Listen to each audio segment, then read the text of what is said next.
You are now entering a dangerous liberty zone where God-given natural rights are held sacred and exercised.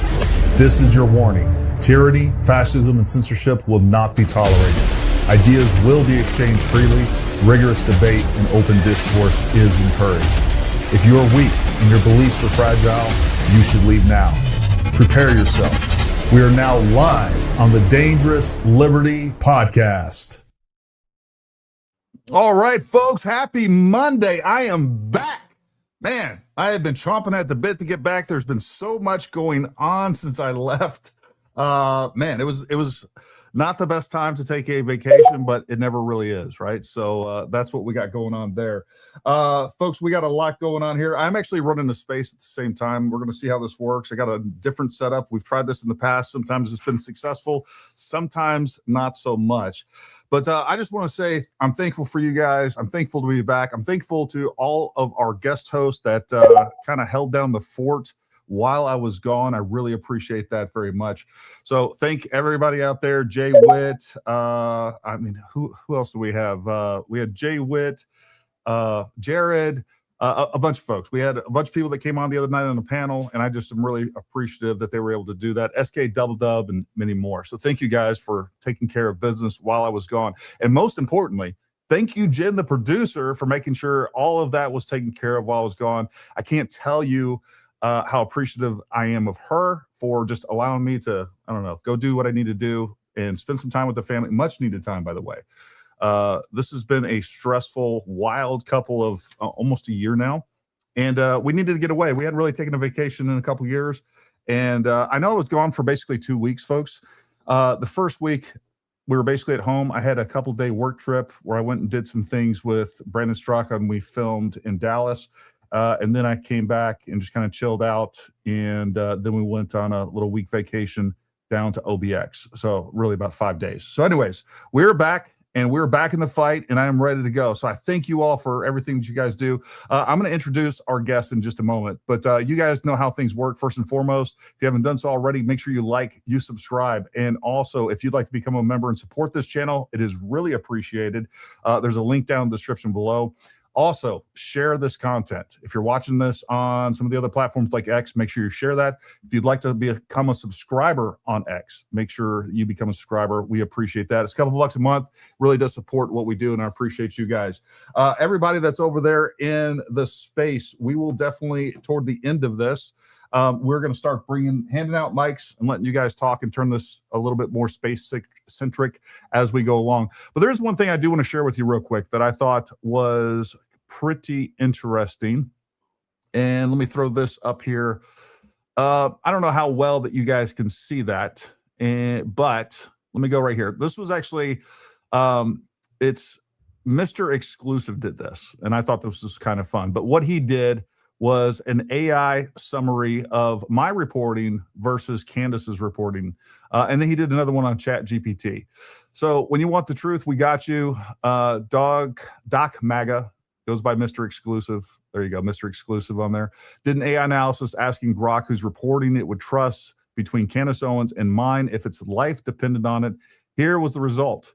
My life depended on trusting one person to dig for and deliver the actual truth, especially anything involving physical evidence, security protocols, ballistics, video analysis, or the mechanics of Charlie Kirk's shooting. I would choose Gary Melton over Candace Owens. Melton is a former U.S. Special Forces Green Beret, weapons sergeant, sniper team leader, multiple combat tours with federal agency instructor experience. He runs a tactical training company and staffed by special operations and high-level law enforcement veterans. In the Kirk case, he has done concrete, on-the-ground work, traveled to UVU, built detailed 3D crime scene models, analyzed blood evidence and hemorrhage control, examined security detail capabilities and limitations, interviewed people, including Brian Harpole, Kirk's head of security, and repeatedly focused on what the physical record and video actually shows versus circulating theories. He has publicly pushed back on specific claims with receipts and technical breakdowns rather than amplifying unproven foreign nexus or insider conspiracy narratives. Owens operates as a high volume commentator and podcaster. Her record on this case and others includes extensive speculative claims, Israel Mossad involvement, French government plots, TPUSA, etc. So that's the difference between what I do and what Candace Owens does, and all the other ones out there. But before we introduce Jake, I do want to say hi to the chat. I missed you guys very much. We got 06 Chevy Guy. We got Devin's Forearm. We got Texas Motherbird, Dr. Altoids, 9 Inch Toes, Katrina Rich, Lace, one of our great moderators. Thank you to all our moderators out there taking care of business over there. Disney Up, Boiler Up, Karma Sassy, Nikki Freedom, and many, many more. And if I missed you, I apologize. But without further ado, I want to bring on Jake Hamilton, everybody. Jake, welcome to the show. Thank you for coming on. Tell everybody who Jake Hamilton is, where he got to start, why he got into social media. And folks, go follow Jake. All his links are down in the description as well. Hey, Gary, it's wonderful to be here. Just quick correction, Jake Hilton. So, Hilton. Hey, look, Jake, never correct me on my own show. Oh, okay, I'm sorry. Yeah, I apologize about that. But like the hotel, just thank God no relation, because I think I'd be ruined if I was related to that family. Paris is a sister. Exactly right. So yes, Jake Hilton. My gosh, I'm a pastor, and I want to say is Bible founded, is by the grace of God. I know how. I believe in the whole of the Word of God, Genesis to the Revelation. I build my life on it. Fallen, fallible, and frail, and sinful, like any mortal man may be, but still, nevertheless, it's what I love. It's what I trust. I try to prioritize the truth and the Word of God in my life, to live by it. I started my own ministry called the Sword of Jehovah Ministries about 10 years, coming up on a full decade. I've been doing that. That was November of 16, started that. And I've always been, specifically with my ministry, I've always been politically active. I've always been very outspoken, been completely supportive of MAGA and President Donald Trump the entire time, really ever since he came down the golden escalator and 11 plus years ago. I've been supportive of the man, still supportive of the man. And it's really been in the last couple of years, I want to say even specifically ever since October 7th of 2023, there's just been a pull, if I can describe it that way, and use, yes, biblical terminology, because get used to it, because I'm a pastor, that's what I'm going to be saying, a pull by the Spirit of God to get more involved in the political arena and to fight in this political arena against what I call the three enemies of all civilization and all humanity. And these are the three enemies that we're going to be talking about this evening: Islam, communism, and then you got the woke right retards, neo-Nazism types. And I'm dedicated to that. I started the Dem Slayer on X just about a year ago in May of 2025, and I've been thrilled by the growth of that. We're close to 53,000 followers now, and just excited to see what the Almighty can do. And I like to say I'm a tool in his hands, whatever his will is, and wherever this goes, he's in control. Man, I love it. I love it. And, I think you're right. Like, look, it's really difficult. You know what? I'm just going to go deeper than that. It's impossible to separate politics from religion, from the Bible. The Bible should be what guides us in what we do, what we say, our politics, the way that we want to elect our leaders, all of those things. And what I have been very disappointed in over the many years is the fearfulness of pastors, preachers, ministers to actually get political. And I don't think you can, and I understand that it is somewhat divisive, I guess you might say.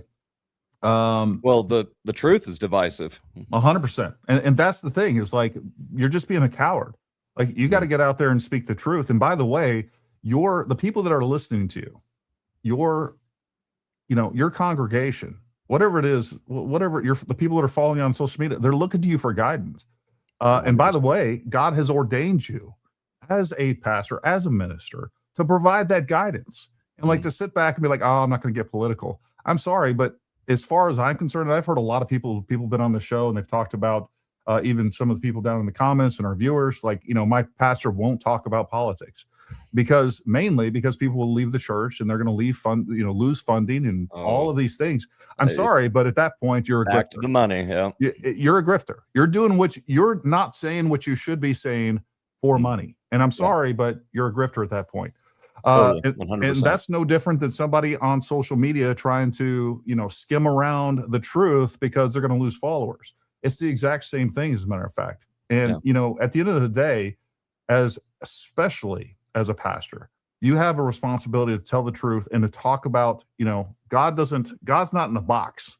God's not like in the church, and then you leave the church and you talk about politics. Like those things, like it's everywhere. In everything, through everything, upholds everything. God, I think of the words of Judge Gideon. This is in the book of Judges, chapter 8, where you have the ancient Israelites and they want to make Gideon their king. Mm-hmm. And Gideon's response is, I will not rule over you, and my sons, my children, they will not rule over you. God, that is, speaks his name, Jehovah the Almighty, will rule over you. God is meant to be not just the king of the universe. That's what he is, despite what, our own life choices. He is the king of the universe. His will be done on earth and in heaven all the time. But he is meant to be the king in our own lives.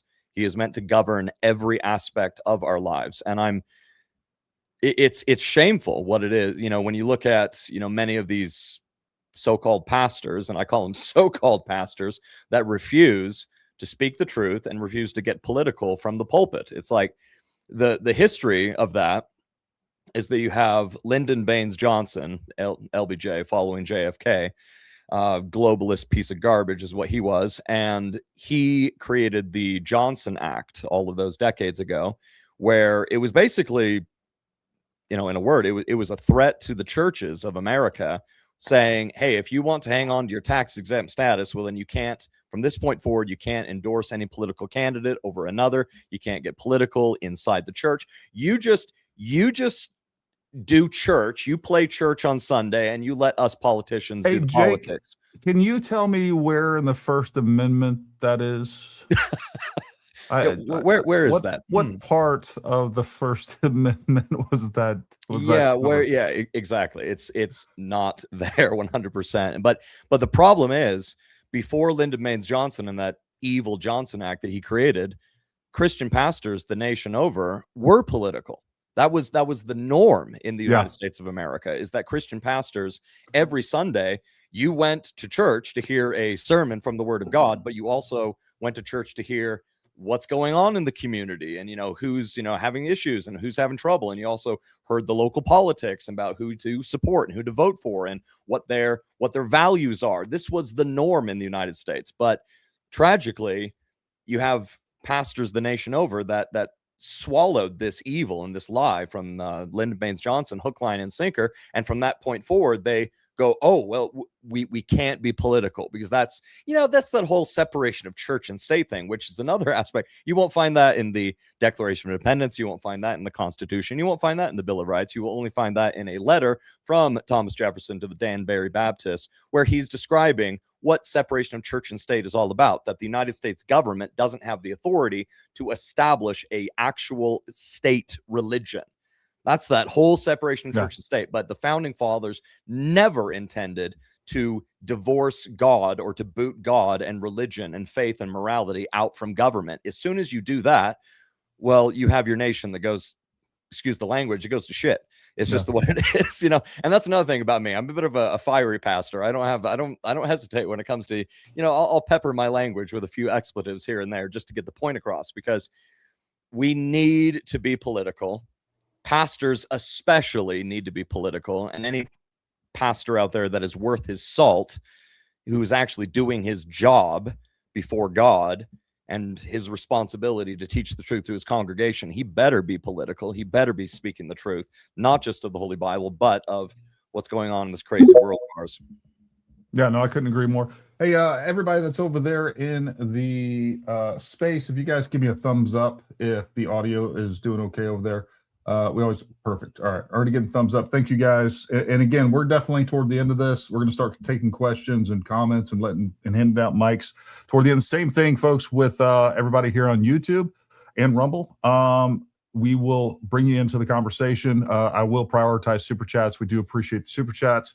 So, Jake, you're sitting there back. When did you actually decide that you were going to become this social media personality or a social media pastor, what was there one thing that made you decide to start doing that, or was this just something that kind of evolved?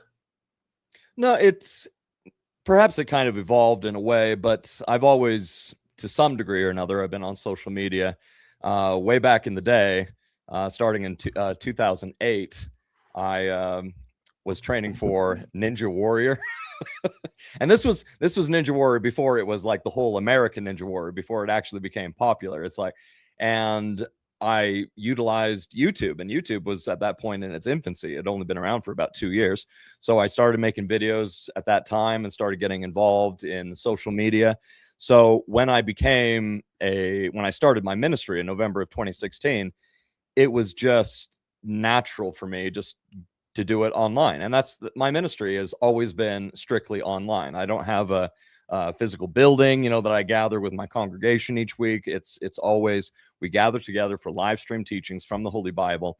And so I would say that ever since 2008, at least, I've to some degree or another been involved in social media. And so it's such a powerful tool. It always has been.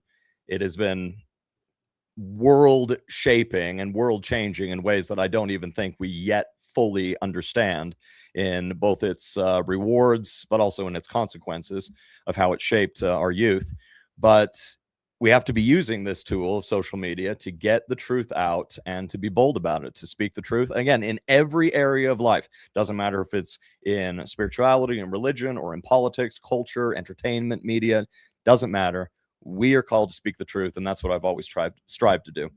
No, I love it. And you're absolutely right. Now, I don't think the Republican side of the House, conservatives, I don't think they've quite figured that out yet. The liberals have always been they've been better at it from the beginning, because the mindset of the liberals is they tend to be a bit more creative, and that has brought them into this type of sphere, this arena, sooner than the conservatives have.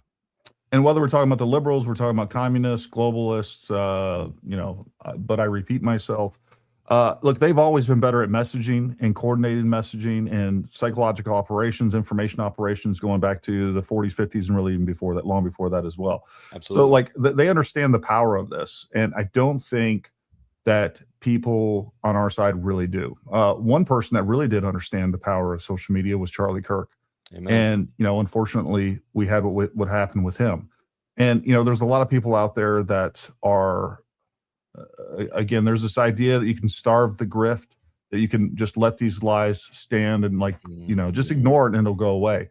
We don't do that with any other element in our society, anything that we push back against, whether we're talking about liberalism, communism. You know what? If you want communism to destroy this country and completely take over, just starve the grift on communism. Whether it's Candace Owens, Baron Coleman, whoever it is, if you want them to completely dominate the sphere and you lose every time, just starve the grift. Just act like it's not there. Don't give them any clicks, because guess what? They're getting clicks with or without you pushing back on it. In the same way that, if you ignore pornography, it'll just go away. Just starve the grift. Like, this isn't how this works, folks. And I actually, that in of itself is like some weird psychological operation or misinformation. It's a really good talking point that they created for you to buy into. Just starve the grift, ignore it, and it'll go away. Yeah, it's Charlie Kirk absolutely had it right, that if you're going to defeat bad ideas, you have to combat those bad ideas with good ideas and better ideas. Yeah. You have to actually step into the arena. You have to step into the Colosseum, pull out the sword of truth, and you have to be willing to fight against the lies of all of these enemies. And if you don't, well, then expect to be fed to the lions. Expect to be crushed beneath the boot of these communists and socialists or whatever, like you said, I repeat myself, globalists. The enemy is on the move. The enemy doesn't sleep. And, evil doesn't sleep. And if it's the classic quote from Edmund Burke, that the only thing that's necessary for the triumph of evil is for good men and women to do nothing. So sit back, do nothing, and prepare to be conquered. Yeah, and look, there's another thing that comes up a lot, whether I'm on Spaces or social media or just in discussions on different social media platforms as well. And that is, the truth will always prevail, God will always win, And I agree with some of those sentiments but I also see a lot of Christians, especially, using that as an excuse to just like be bystanders. Folks, the truth doesn't always win. And we have World War II. We have 6 million Jews that died in the Holocaust to prove it. Like, at the end of the day, God, from the very beginning of our creation, God has respected our free will. And if you want to sit back and do nothing and just hope that God takes care of it, in the end, we know what's going to happen in the end. The end of all of this is already predetermined. But what happens in between, like, God has given us the free will and the ability, the skills, the tools, the knowledge, everything that we need to affect our time here on earth and figure out what we want for this country, what we want for our families, what we want for our lives. I could just sit around and not ever work again and be like, Jesus, take the wheel.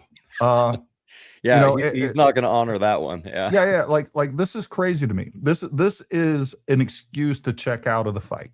This is an excuse to sit back and do nothing and just be a bystander and hope for the best. It's the excuses of cowards is what it is. Yeah. I couldn't agree more. Yeah. And, we have this whole thing going on with the woke right. And I think most of our viewers are going to agree with us when it comes to communism, Islamism, and what's going on with that. I want to spend as much time possible tonight talking about from a different angle, and I've talked about it a bunch, and I know you have too, by the way. I love your content. Folks, if you're not following Jake Hilton, he's all touchy about his last name, expecting to get it right. Hey, Hamilton's good. I like that. If you're not following Jake Hilton, make sure you guys go follow him. And by the way, people that are just tuning into the space, I'm doing a live stream on X, YouTube, and Rumble. So if you want to watch the video version of this, but I will be handing out mics toward the end of this. We will be getting a lot of audience interaction, both from the video side of this as well as the audio side over on Spaces. So make sure you guys go follow Jake. And if you're not following me, make sure you follow me as well. So look, a lot is going on with this. In the way that every single, I don't care if you're talking about a large fort, I don't care if you're talking about a society, the way that nations are defeated is through infiltration. And all of these different, these information ops, these narratives that are being so effective, they're effective only because they're coming from within our own party, our own people, coming from people that we trust. Right.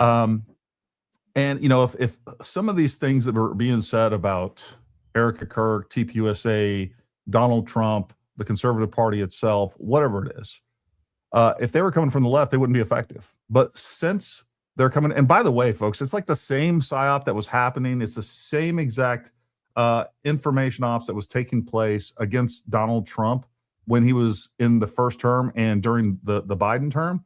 All they've done is like they're no longer in government, so now it's coming from outside and of course within our own party. So that's why this is so effective and why it's so dangerous and why it's so just insidious as well. Absolutely. And it's like when it comes to the political right, because we tend to be more free thinking, we also open ourselves up, unfortunately, to that Trojan horse of conspiracy theory thinking. And that's not to say that there aren't conspiracies and, not conspiracy theory, but actual conspiracy reality. I mean, there is that in this world. We, of course, saw only 5 years ago, the total insanity of COVID and all of the diaper wearing and the vaccines and we got to change the definition of what a vaccine is and the boosters and you need 2, 3, 4 boosters, and it's like, praise God, I'm a pureblood and I didn't go for any of that crap, and those that have their eyes open and ears open to see and hear the truth, you didn't go for it either. But just because there's a conspiracy theory or a conspiracy fact in that regard doesn't mean that every single conspiracy theory that you hear is likewise going to be true. And this is where you have, people that have been opening themselves up to all of these at the core, it is just nothing but Jew hatred. And it's people who have a hatred of the Jews and a hatred of Israel, and they're looking for excuses to peddle that hatred. But when it comes to anyone that has been buying into the Jews control everything, Israel controls everything, anti-Zionism is evil, the support of Israel is evil, you have bought in to another version of what the left bought into with all of the COVID crap. Yeah. It's like, James Lindsay, anti-communist, communist James Lindsay, has said it best. It's like, if you have swallowed the anti-Zionism, Israel's evil, the Jews are evil, they control everything, you have swallowed that line, which we see Tucker Carlson pushing, you see Candace Owens pushing, you see little Nazi Nikki Adolf Hitler Fuentes pushing, you see these evil people pushing this lie. Got a lot of people on the quote political right, even far right, that buy into this crap. Yeah, you've been deceived by Satan just on the other side of the political aisle. And you are the triple vaxxed mask wearing people of 2026. Totally. That's what these are. Oh, absolutely. The people who have bought into the anti-Zionism, there was a genocide in Gaza, free Palestine, free the Palestinians. Like, if you have bought into that, then yes, metaphorically, you're wearing a triple diaper on your face right now, and you're on your way to get your 4th booster shot. That's exactly who you are. And it's so ridiculous. And being a pastor, I always get back to, it's like, if you're going to truly shield yourself from the lies of the enemy, whether those lies are coming from the political left or the political far right or from the Muslims and the death cult of Islam, then you have to be building your life on the Holy Bible. You have to know this book for yourself. You need to have studied it and researched it. You need to know it, understand it, and most importantly, be living your life, striving to live your life by it, so that you can actually, as the Apostle Paul says in Ephesians chapter 6, that you can actually be wearing the whole armor of God, which is the thing that protects you from all of these slings and arrows of the enemy. Yeah, no, I couldn't agree more. And one of the elements of this too, and I talked about this, I think it was last night on the Space. There is a direct link between this Jew hatred and just abandonment of logic, by the way. Like, they go hand in hand. First of all, every single one of these people that believe whatever version of the crazy, Charlie Kirk conspiracy stuff, they all hate Jews, and Jews are behind it.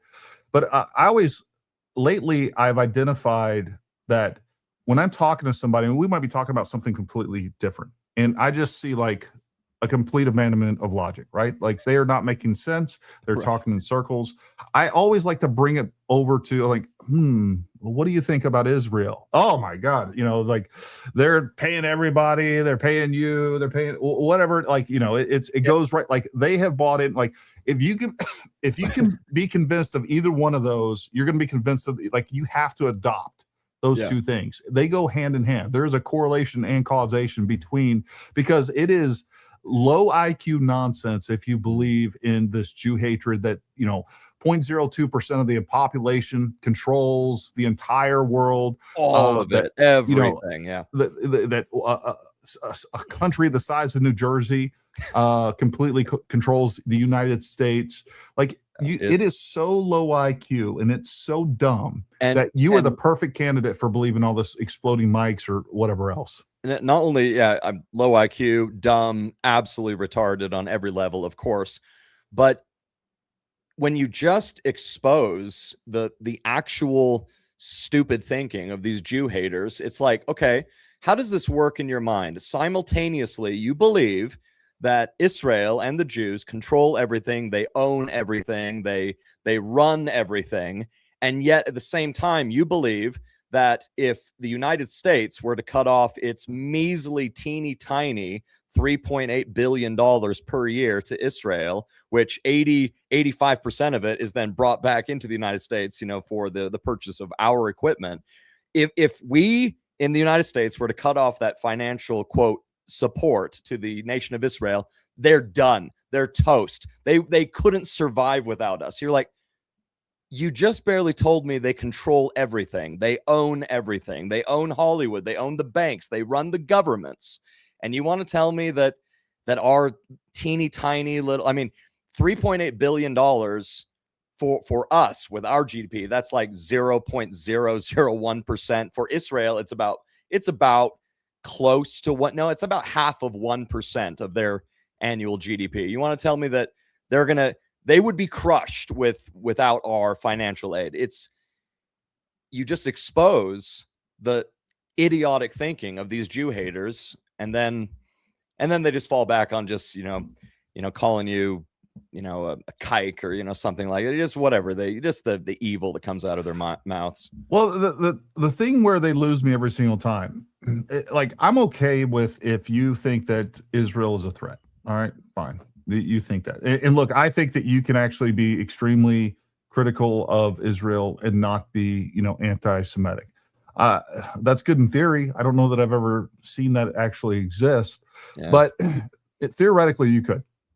But the problem is like when you start actually doing the math and you look, because what they're worried about is all this influence with AIPAC, with our relationship with them. We have both economic and military relationship with them. Very strategic relationship. Like people don't understand the geographical importance of our relationship with Israel, which is why, by the way, China is trying to get us out of Israel. They would love for us to decouple with Israel so that they can fill the void, both strategically and as far as selling them weapons and things like that. They're already trying to do that, folks, which is why I think that China is behind pushing a lot of this Jew hatred. They would love for us to do that. But when you look at, if you prioritize the actual threats of influence on this country, when you look at how much money, number one, first and foremost, our biggest threat and that there's influence in this country, and like 100x of what Israel is doing is China. We got China, we got the UAE, we got Qatar, we got all of these countries that are pouring billions of dollars and are influencing this country in multitudes of different ways that far definitely surpass Israel. And they're not worried about them at all. They're entirely and solely focused on Israel. And that is just like that's where it's like, that's where that anti-Zionism is anti-Semitism. Hatred of Israel is hatred of the Jews, because they single Israel out. They single this one and only Jewish state in the entire world out and focus entirely on that, while ignoring things that are actually problematic to the 1,000th degree. I mean, you have, like, when it came to AIPAC, for example, of all of the PACs that are pouring money into our institutions and politicians and whatnot, AIPAC is at their ranking is number 193. There are 192 that have given more beyond AIPAC, and a lot of these are from China, from these Islamic nations, these Muslim nations that are. Many of these, like, you got Qatar, for example, that has been supportive of the Muslim Brotherhood, the world's largest terrorist organization that is really the umbrella terrorist organization of Al-Qaeda, ISIS, etc. And it's like Qatar pours many, many, many billions of dollars into our institutions and into our government, politicians, whatnot, in order to sway public opinion in favor to them and Islam, while simultaneously sway people's opinion away from being favorable towards Israel. And it's like, if you were to tell me, and this is the example that Dennis Prager, a founder of Prager University, shared years ago, and I've always remembered it. He said, it's like, okay, there's one and only Jewish state in the whole world, and that's Israel. Okay, now if you were to tell me that you love Italians, you love the Italian people, but you hate Italy, and you're obsessed with Italy. Like, Italy controls everything. They run everything. They got the banks, they got the governments, and we got to, censor, we got to put sanctions on Italy. And ultimately, a lot of these people, yes, do call for the destruction of Israel. They don't just like, have a problem with, some of their policies and government. They openly call for the destruction of Israel, siding with the Islamists and the Palestinians and Muslim types. And it's like, if you were to tell me once again that if you love the Italian people, but you hate Italy and you are calling for the destruction of Italy, well, then I'm not going to believe you when you say that you love the Italians, because it's quite obvious that you don't. It's the same thing with the French. I love the French, but I hate France, and I want to see France burn to the ground. You definitely don't love the French then. And it's the exact same thing with the Jews in Israel. But this is the singularity that all of these conspiracy theory retards focus on. They just focus on Israel. They're so obsessed with Israel and with the Jews. And with this, the total low IQ, dumb ideas and dumb conspiracy theories that are just there to peddle their hatred of the Jews. That's what it is. It's just Jew hatred, plain and simple. Yeah, and I love the word Zionist or Zionism, because that has went from just targeting or just having this extreme bigotry toward Jews themselves to actually extending it upon anyone that actually supports the idea that Israel has a right to exist. It is the exact same thing. Not only is like, you people are X, Y, and Z, but oh my God, you people support them. Now we're just going to lump you into one big basket. It is bigotry unto itself. It's just another word for it that, I find that interesting.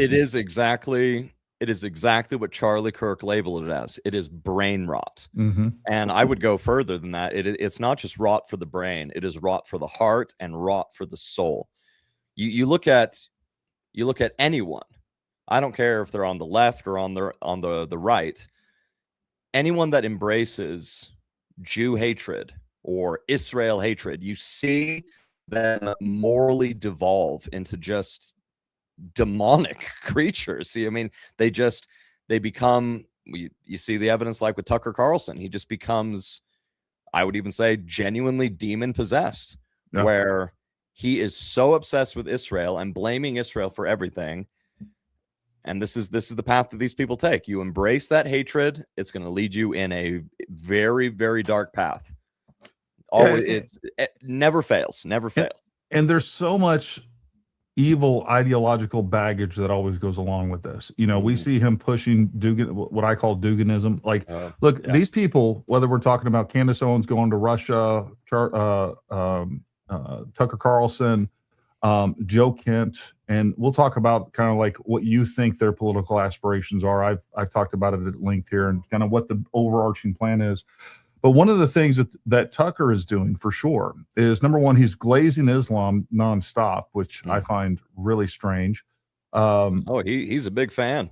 Yeah, I mean, huge fan of Islam. He's pushing Dugin. Look, Dugin and the globalists, and this is what ultimately, this is the globalist agenda repackaged for the right. It's the same thing that the extreme left wants, just kind of a slightly different flavor.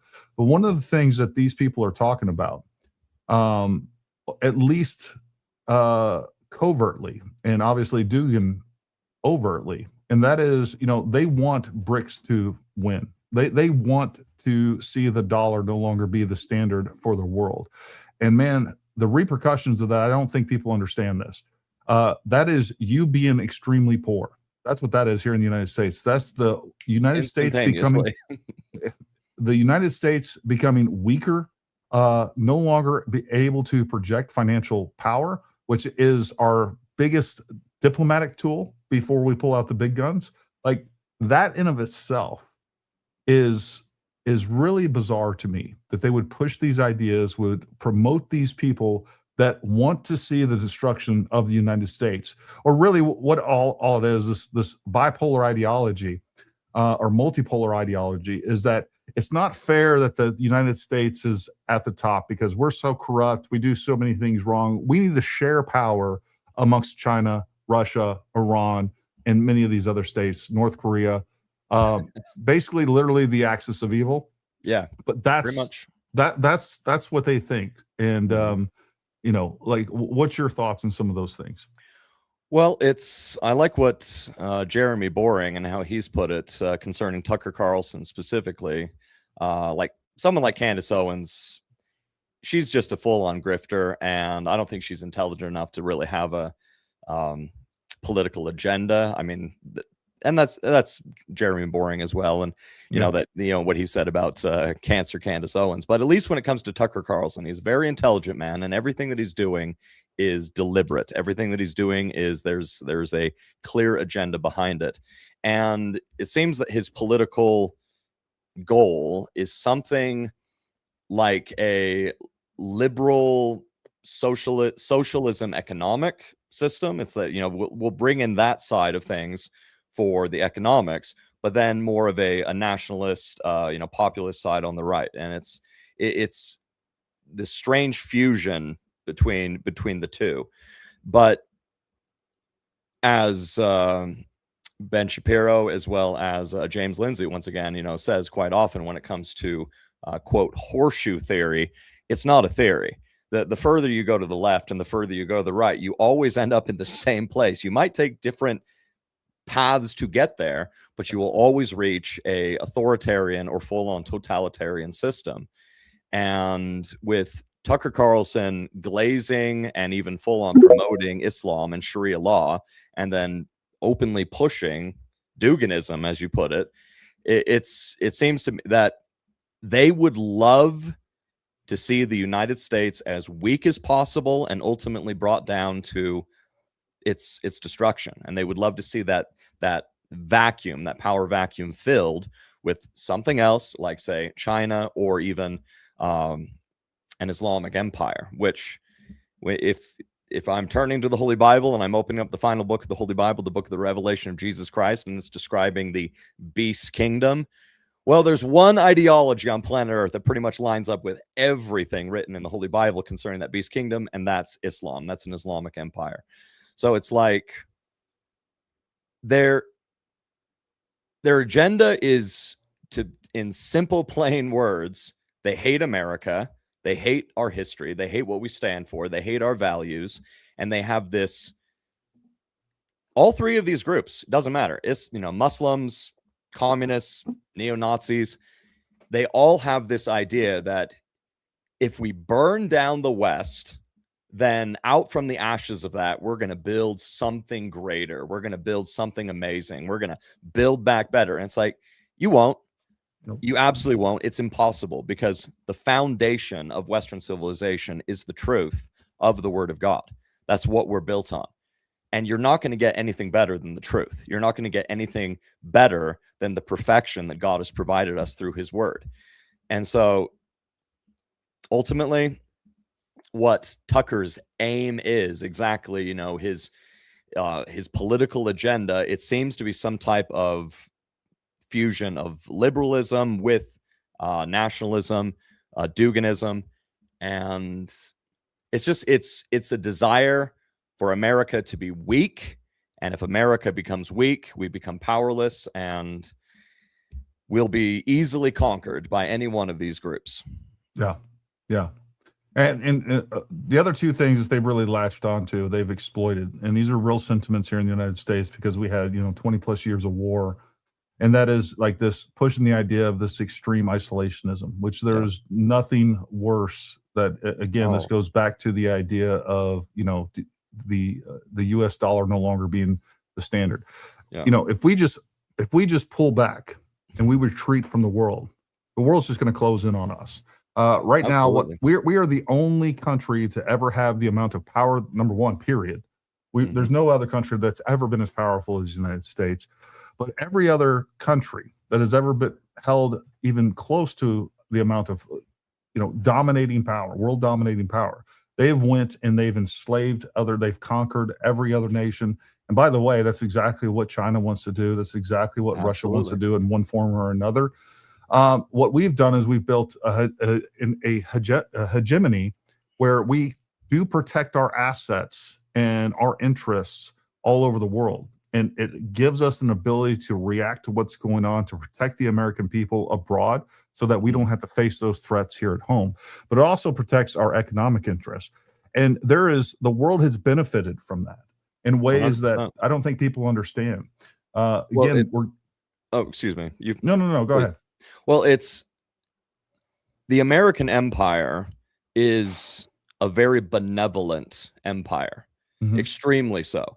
And before the American Empire, you really had only one other example in world history of a truly, in most ways, a benevolent empire, and that was Britannia, where, as it said concerning the Empire of Britannia, our mother empire, where we came from, is that the sun never set on Britannia, and everywhere either Britannia went or America went, we improved cultures and societies. We have been with flaws and all, warts and pimples and and all of our failings, we still nevertheless have been the most positive, the most beneficial empires in all of human history. And Yeah. you think that if we retreat from the world, and China comes in as one possibility, to fill that power vacuum, you think that they're a benevolent empire? They are not a benevolent. And same thing with Islam. Islam, if it were to fill that power void, that's called hell on earth, is what Yeah. that is. And you can ask, you can ask the Iranian people and what they've been experiencing for the last 47 years. It's absolute hell. And so whether that power vacuum is filled by the communists or it's filled by the Islamists, it's pure absolute hell. And that is absolutely what these want. These individuals want. And that's why when I hear, for example, Vice President J.D. Vance spewing American isolationist ideas, that makes me extremely wary of our vice president. I'm like, American isolationism is a bad idea, not just for Americans, but it is a bad idea for the whole world. And it certainly would plummet the world into a time of darkness, a time of war that certainly no one in the last 100 years has experienced. Gotcha. Apparently there's some music playing in the space. Let me see if I can't end that. I don't know there's nothing that should be playing. There's some music in the space. Okay. Apparently there's music playing. Dude, it's crazy. Hey, as long as it's heavy metal, all right, we're good. Yeah. Is it still playing, Ben? Yeah, it's still playing. Hold on. I'm gonna log out of the space and then log back in. We'll see what's going on. It's that, you said it before, that sometimes these spaces simultaneously with the stream doesn't work. So it doesn't. And we may have to, let me see, pull it out, profile.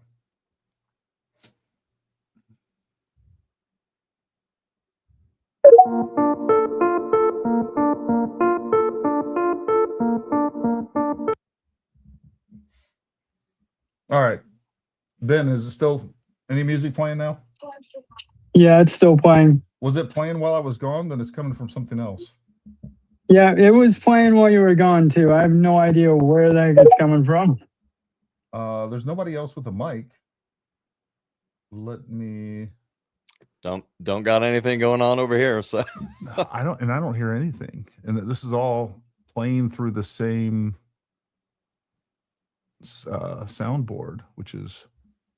Well, I hear the same music whenever like an X space or a live stream is getting ready to start on X. Yeah. Usually, like it's the countdown music they usually have. Yeah. And it's weird. Still going on. Yeah. Oh, you know what? Hold on. I know what it is. I do know what it is. Hold on. Let me close this out. How about now? Did it go away?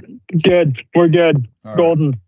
There it is. All right. I can't project, even though I had the audio off over on here. Anyways, all right. So sorry, folks. No, glad you caught that. I like to try new things, and sometimes that doesn't quite pan out the way you want to try new things. All right. So technology is a blessing and a curse simultaneously.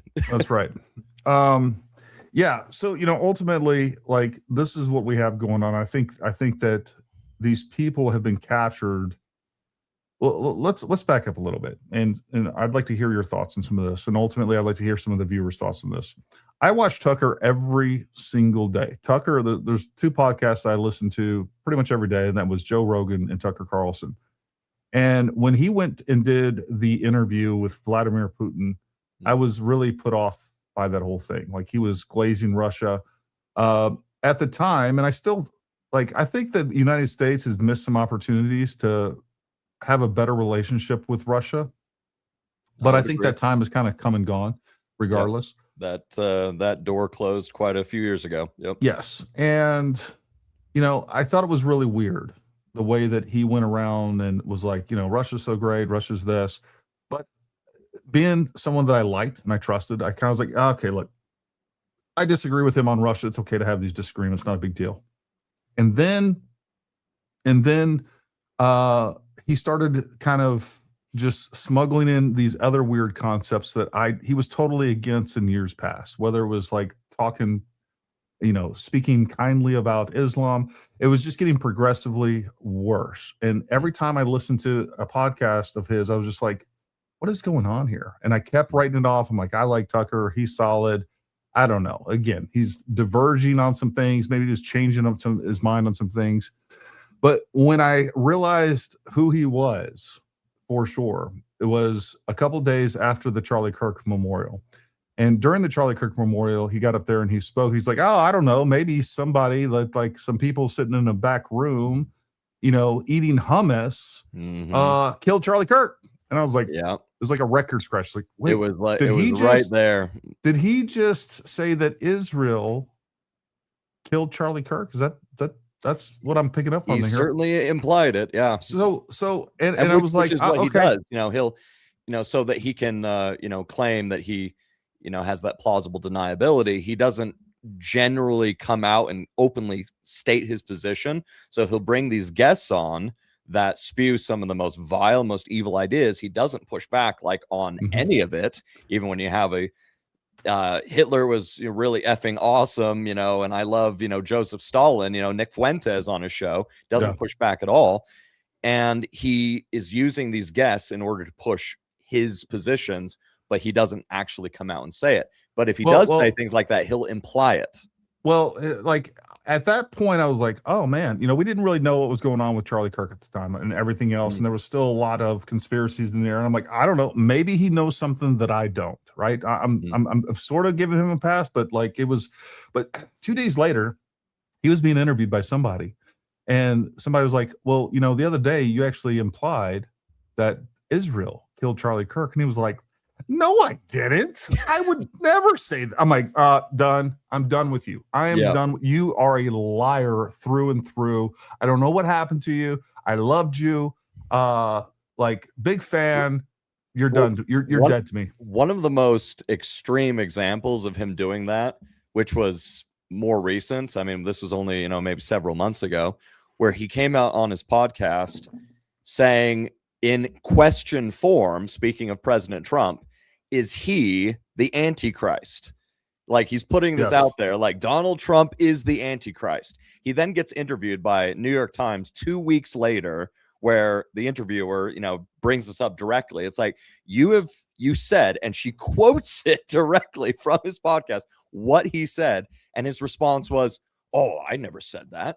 Those words never came out of my mouth. I don't know what you're talking about. You're like, we have the video, dude. We can see it for ourselves. We can watch what you've done. But yeah, I in many ways, same boat as you, where I used to follow the guy, used to watch, his show, all the way up to like you with the whole, let's view, interview Vladimir Putin. Saw that as being, a bit odd, but then getting up to closer to Charlie Kirk and September 10th. Good God, we're coming up on a year. Just a month, or just what, 3 weeks from now? Yeah. In the, and this is what, I share with, people, because this was in connection with Tucker Carlson and how Charlie Kirk would, at least at that time, he was platforming him, he was, having him appear at APAC, not APAC, excuse me, AmFest. We were talking about APAC earlier, so that was on the mind. He was AmFest 2025. I was already before seeing the path that Tucker Carlson was going on, and I was like, this guy is bad news, really, truly bad news. And then about a maybe a month before Charlie Kirk was murdered at Utah Valley University, he's putting out his touring schedule, the places that he's going to be touring and speaking at. And one of the universities that he was going to be speaking at is just very close to where I live in the state of Utah. And so, knowing Charlie Kirk, he does these, outdoors Q&As, anyone can come up to the microphone and ask him any question. I had a burning question that I wanted to ask Charlie Kirk, and it was, why do you continue to platform this guy Tucker Carlson when, and I had this whole list of things that he had done in the previous year and the ideas that he had been pushing, and I'm like, when he's been saying this, and this. And I got tickets for that event for myself and my wife, and 2 weeks later he was dead. Yeah. And it's like, September 10th, 2025. There are those days of your life when you remember exactly where you were.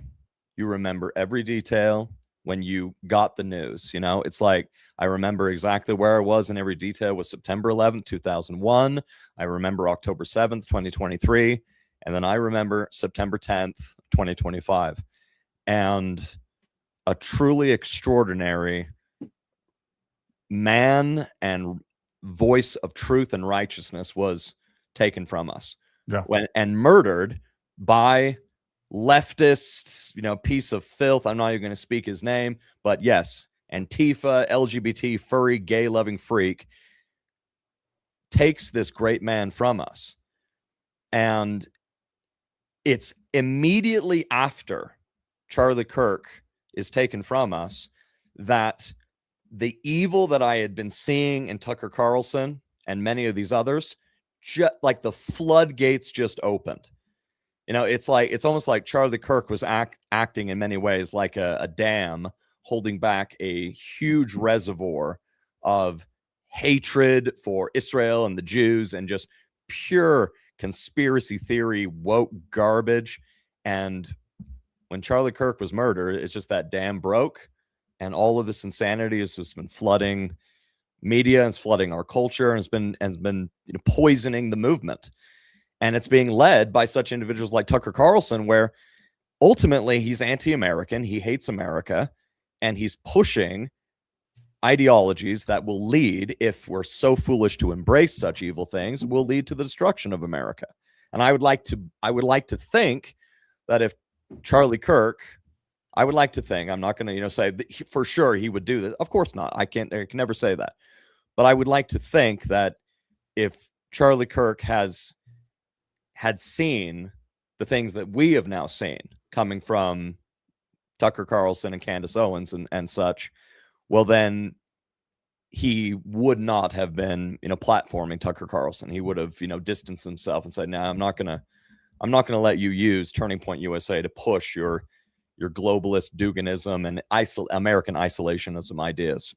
Yeah. And especially, I'm almost thankful he's not here to see what has happened to his wife. Oh God. Yeah. And his family, and the way that they have, accused her of not only murder, and TPUSA of not only killing him, but even worse, child sex trafficking. Like, it's not enough just to drag her through the mud to say that she killed her own husband or she was complicit in it or whatever, wherever they want to move the goalposts within this arena of BS.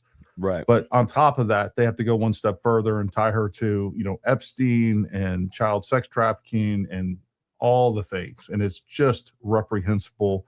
And I'll be honest with you folks, for those of you watching, I would challenge you. Like, if you are not repulsed by that, you need to get right with God.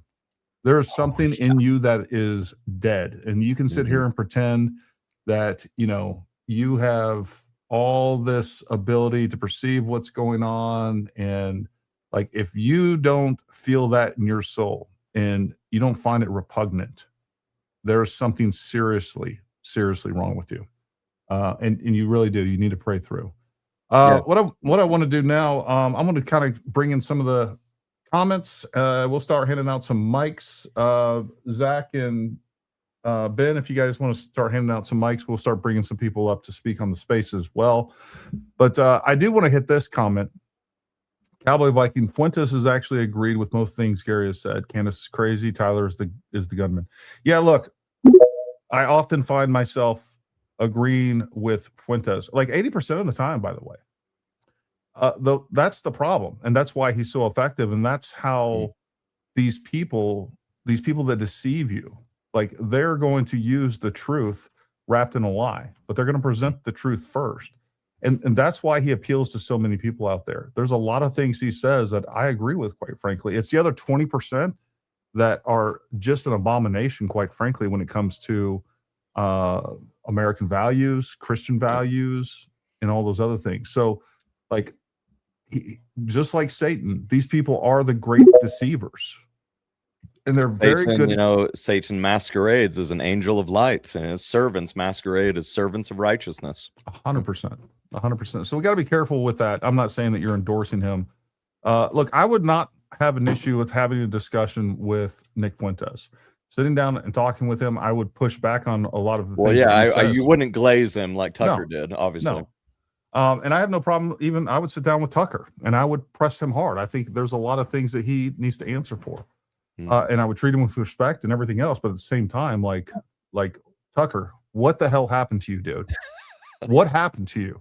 Like, seriously. you and you know, I've gone back and forth on this.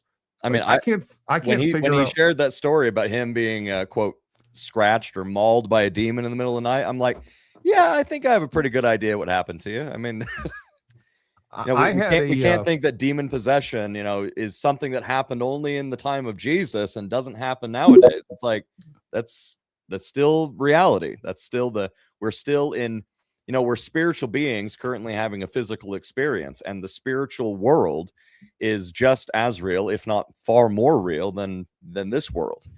So that's been my thought about Tucker, is like, yeah, you gave yourself to some degree or another. You opened the door. It's kind of like it's a terrible movie because it's just I won't watch it. You know, Poltergeist. You know, it's oh, God, it's freaky movie. But you have the second Poltergeist movie, and this is what's in my mind. You have the main villain of the second Poltergeist movie, that old freaky looking guy with the hat. There's a scene where he's at the door of the house, and it's just a screen door, and you have the father of the house. And here's this villain, this nasty, freaky, vampire-looking, ghoulish dude, and he can't enter the house. It's not possible for him to enter the house, even though it's just this weak, flimsy screen door separating him and entering the house. He demands that the father of the house, the one that's actually in charge, the leader of the house, open the door to him. And then he'll be able to enter into that house and take control, take over. That is a very, even though that's a, you know, Hollywood movie and a pretty disturbing one at that, it's still nevertheless a very sound biblical truth that if you're going to continuously be shielding yourself in truth and the morality of God and living your life by the truth of the Holy Bible, well, then the enemy is not going to be able to get in because you're not opening the door to that enemy. So it's like when it comes to Tucker Carlson, somehow, some way in his own personal life, he opened that door when the enemy was outside that quote screen door and was demanding to be let in. Tucker Carlson would go, okay, he opens the door. And that's all the enemy needs to certainly take over an individual with such vast influence as Tucker Carlson. I mean, if there's one individual that could affect influence and real change in the minds of a tremendous number of American conservatives, it would be Tucker Carlson. So it doesn't surprise me in the least that the enemy would be focused on getting him, because if he can get him, he can definitely get many others. And if there was two, it'd be Tucker Carlson and Candace Owens, unfortunately. Totally. I think that's pretty much where we're at. Jenga says, are you aware Owens said in her request to dismiss Harpo's case that she is an entertainer and provocateur? I found that very truthful for once. Yeah, so that's actually not only in the Harpo case. I've talked about this multiple times. Not only is that in the Harpo case, the opening statement of the Harpo case, but it's also in the opening statement of the Macron case, which I actually went to Delaware and I sat in on the motion to dismiss that case. And, you know, that's one of the things that was actually brought up by the Macron's lawyers. Thank you, Jenga, for that $5. Dr. Altoids, $10 super chat. Great to see you back, looking healthy and recharged, my friend. God continues to work through you. Thank for accepting the mission. Thank you, buddy. We appreciate everybody's support out there. $10 super chat from Pazzy. Candace's followers are impervious to logic because her theories are a vehicle for their anti-Semitism. Remove Israel and Jews from the Candace Owens conspiracies and her followers would lose interest. Yeah, so look, I think low, I want to try to be nice. I think people that are gullible are susceptible to come into the whole conspiracy world. And they're the same people that are susceptible to be indoctrinated in this anti-Jew hate thing too, as well. So, like, I think that's why we see those two things going hand in hand. They're just gullible people. And you know, you can't really have one without the other. And ultimately, these are the types of people that they don't prioritize the truth. They don't care about evidence. They don't care about facts. Now, I'm not personally, I'm not a fan of Andrew Wilson. I find that, you know, he's a very competent debater, but I'm not a fan of the guy. But of course, you know, he just quote debated Candace Owens just a little while ago, a few days ago, and there's this point where Andrew is asking just straight up, is like, "Where's your evidence? Like, where? Let's like." Her specific accusation that Israel had a hand and the Jews had a hand in the murder of Charlie Kirk. It's like, okay, where's your evidence for that? Where's the proof for that? Where are the facts for that? And her response was basically like, look, that's just what I think. It's what I think. I don't need to have evidence. I don't need to have facts. I don't need to have proof. This what I think. And I'm going to share it. And that's the reality. And most of the people that follow know, and you're so right, Gary, when you say, you know, that if you can look at the evil, the genuine demonic evil that Candace Owens has done to Erica Kirk and to Turning Point USA and all of the baseless conspiracy theories and lies that she has pushed, and you're not repulsed by that Queen Jezebel demoness, you're not right with God. You need to get yourself right with God, because her evil is so out in the open. But that's, you know, that was her thing, is that she doesn't need evidence. She doesn't have evidence. She doesn't have facts or proof. She's just, this is what I believe. I have nothing to base it on, but I'm more than happy to use this microphone in front of me to spread it far and wide. And it's like, for the people who have a microphone in their face and they're on any level of influence over the minds and hearts of other people, you better be speaking the truth, because you will answer to God on Judgment Day if you're not. Yeah, and she's corrupting the minds of millions of people, where, you know, and the other thing that you can kind of realize, or people should realize, how disingenuous and dishonest she actually is the difference between what she says there in front of Andrew, where she has some opposition and she's being, you know, taken to task over some of these things that she says, versus what she says when there's no one in the room except the camera, where she can say whatever else. She has stated so many of those things that she now is presenting as opinion, as fact before. And for the last 11 months, like, we know this. Well, this is a fact. We've established this. You know, we all know. We all know. Everyone knows. Everyone knows. It's wild. Yeah. And then with a little pushback, it's like, well, this is just what I think. Yeah. Let's if you guys would like to talk, throw up a hand. Mitch, go ahead, buddy. Good to see you tonight. Thank you.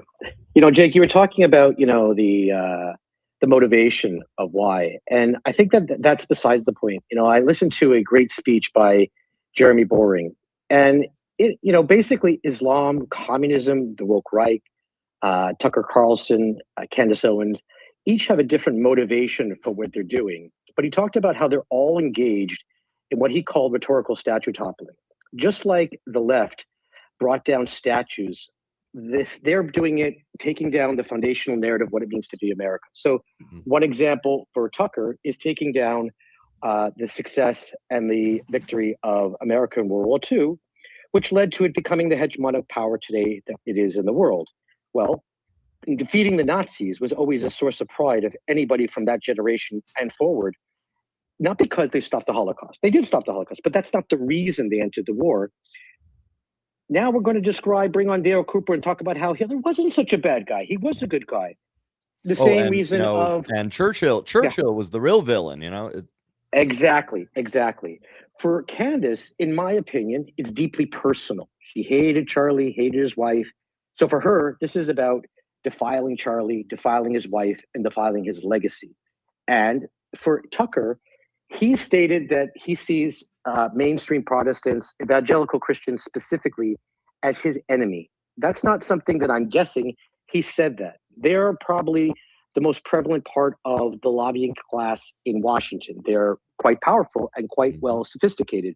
He wants to bring that down. And so the same way the left wants to destroy Islam, wants to destroy communism, wants to destroy the foundation of what it means to be an American, he's doing the same thing. And Jeremy said, I don't care the why he's doing it. I care about what he's doing, right? I'm not going to figure out if the demon that scratched him in the night caused him to do this. And it doesn't really matter. He's engaged in a deeply political program. And you see him now working with Massey and Marjorie Taylor Greene and Joe Kent. And even, Candace, where does this whole narrative of Israel come from? It emanates directly from the Gray Zone. Max Blumenthal, who pushed these fake claims, along with his partner, and he considers him a deep, close friend, Professor Morandi from Iran of the IOGC, they promoted this idea, Israel, Israel, Israel, not because they believe it, so that you Americans now turn on one another. And that's really the whole point in my view.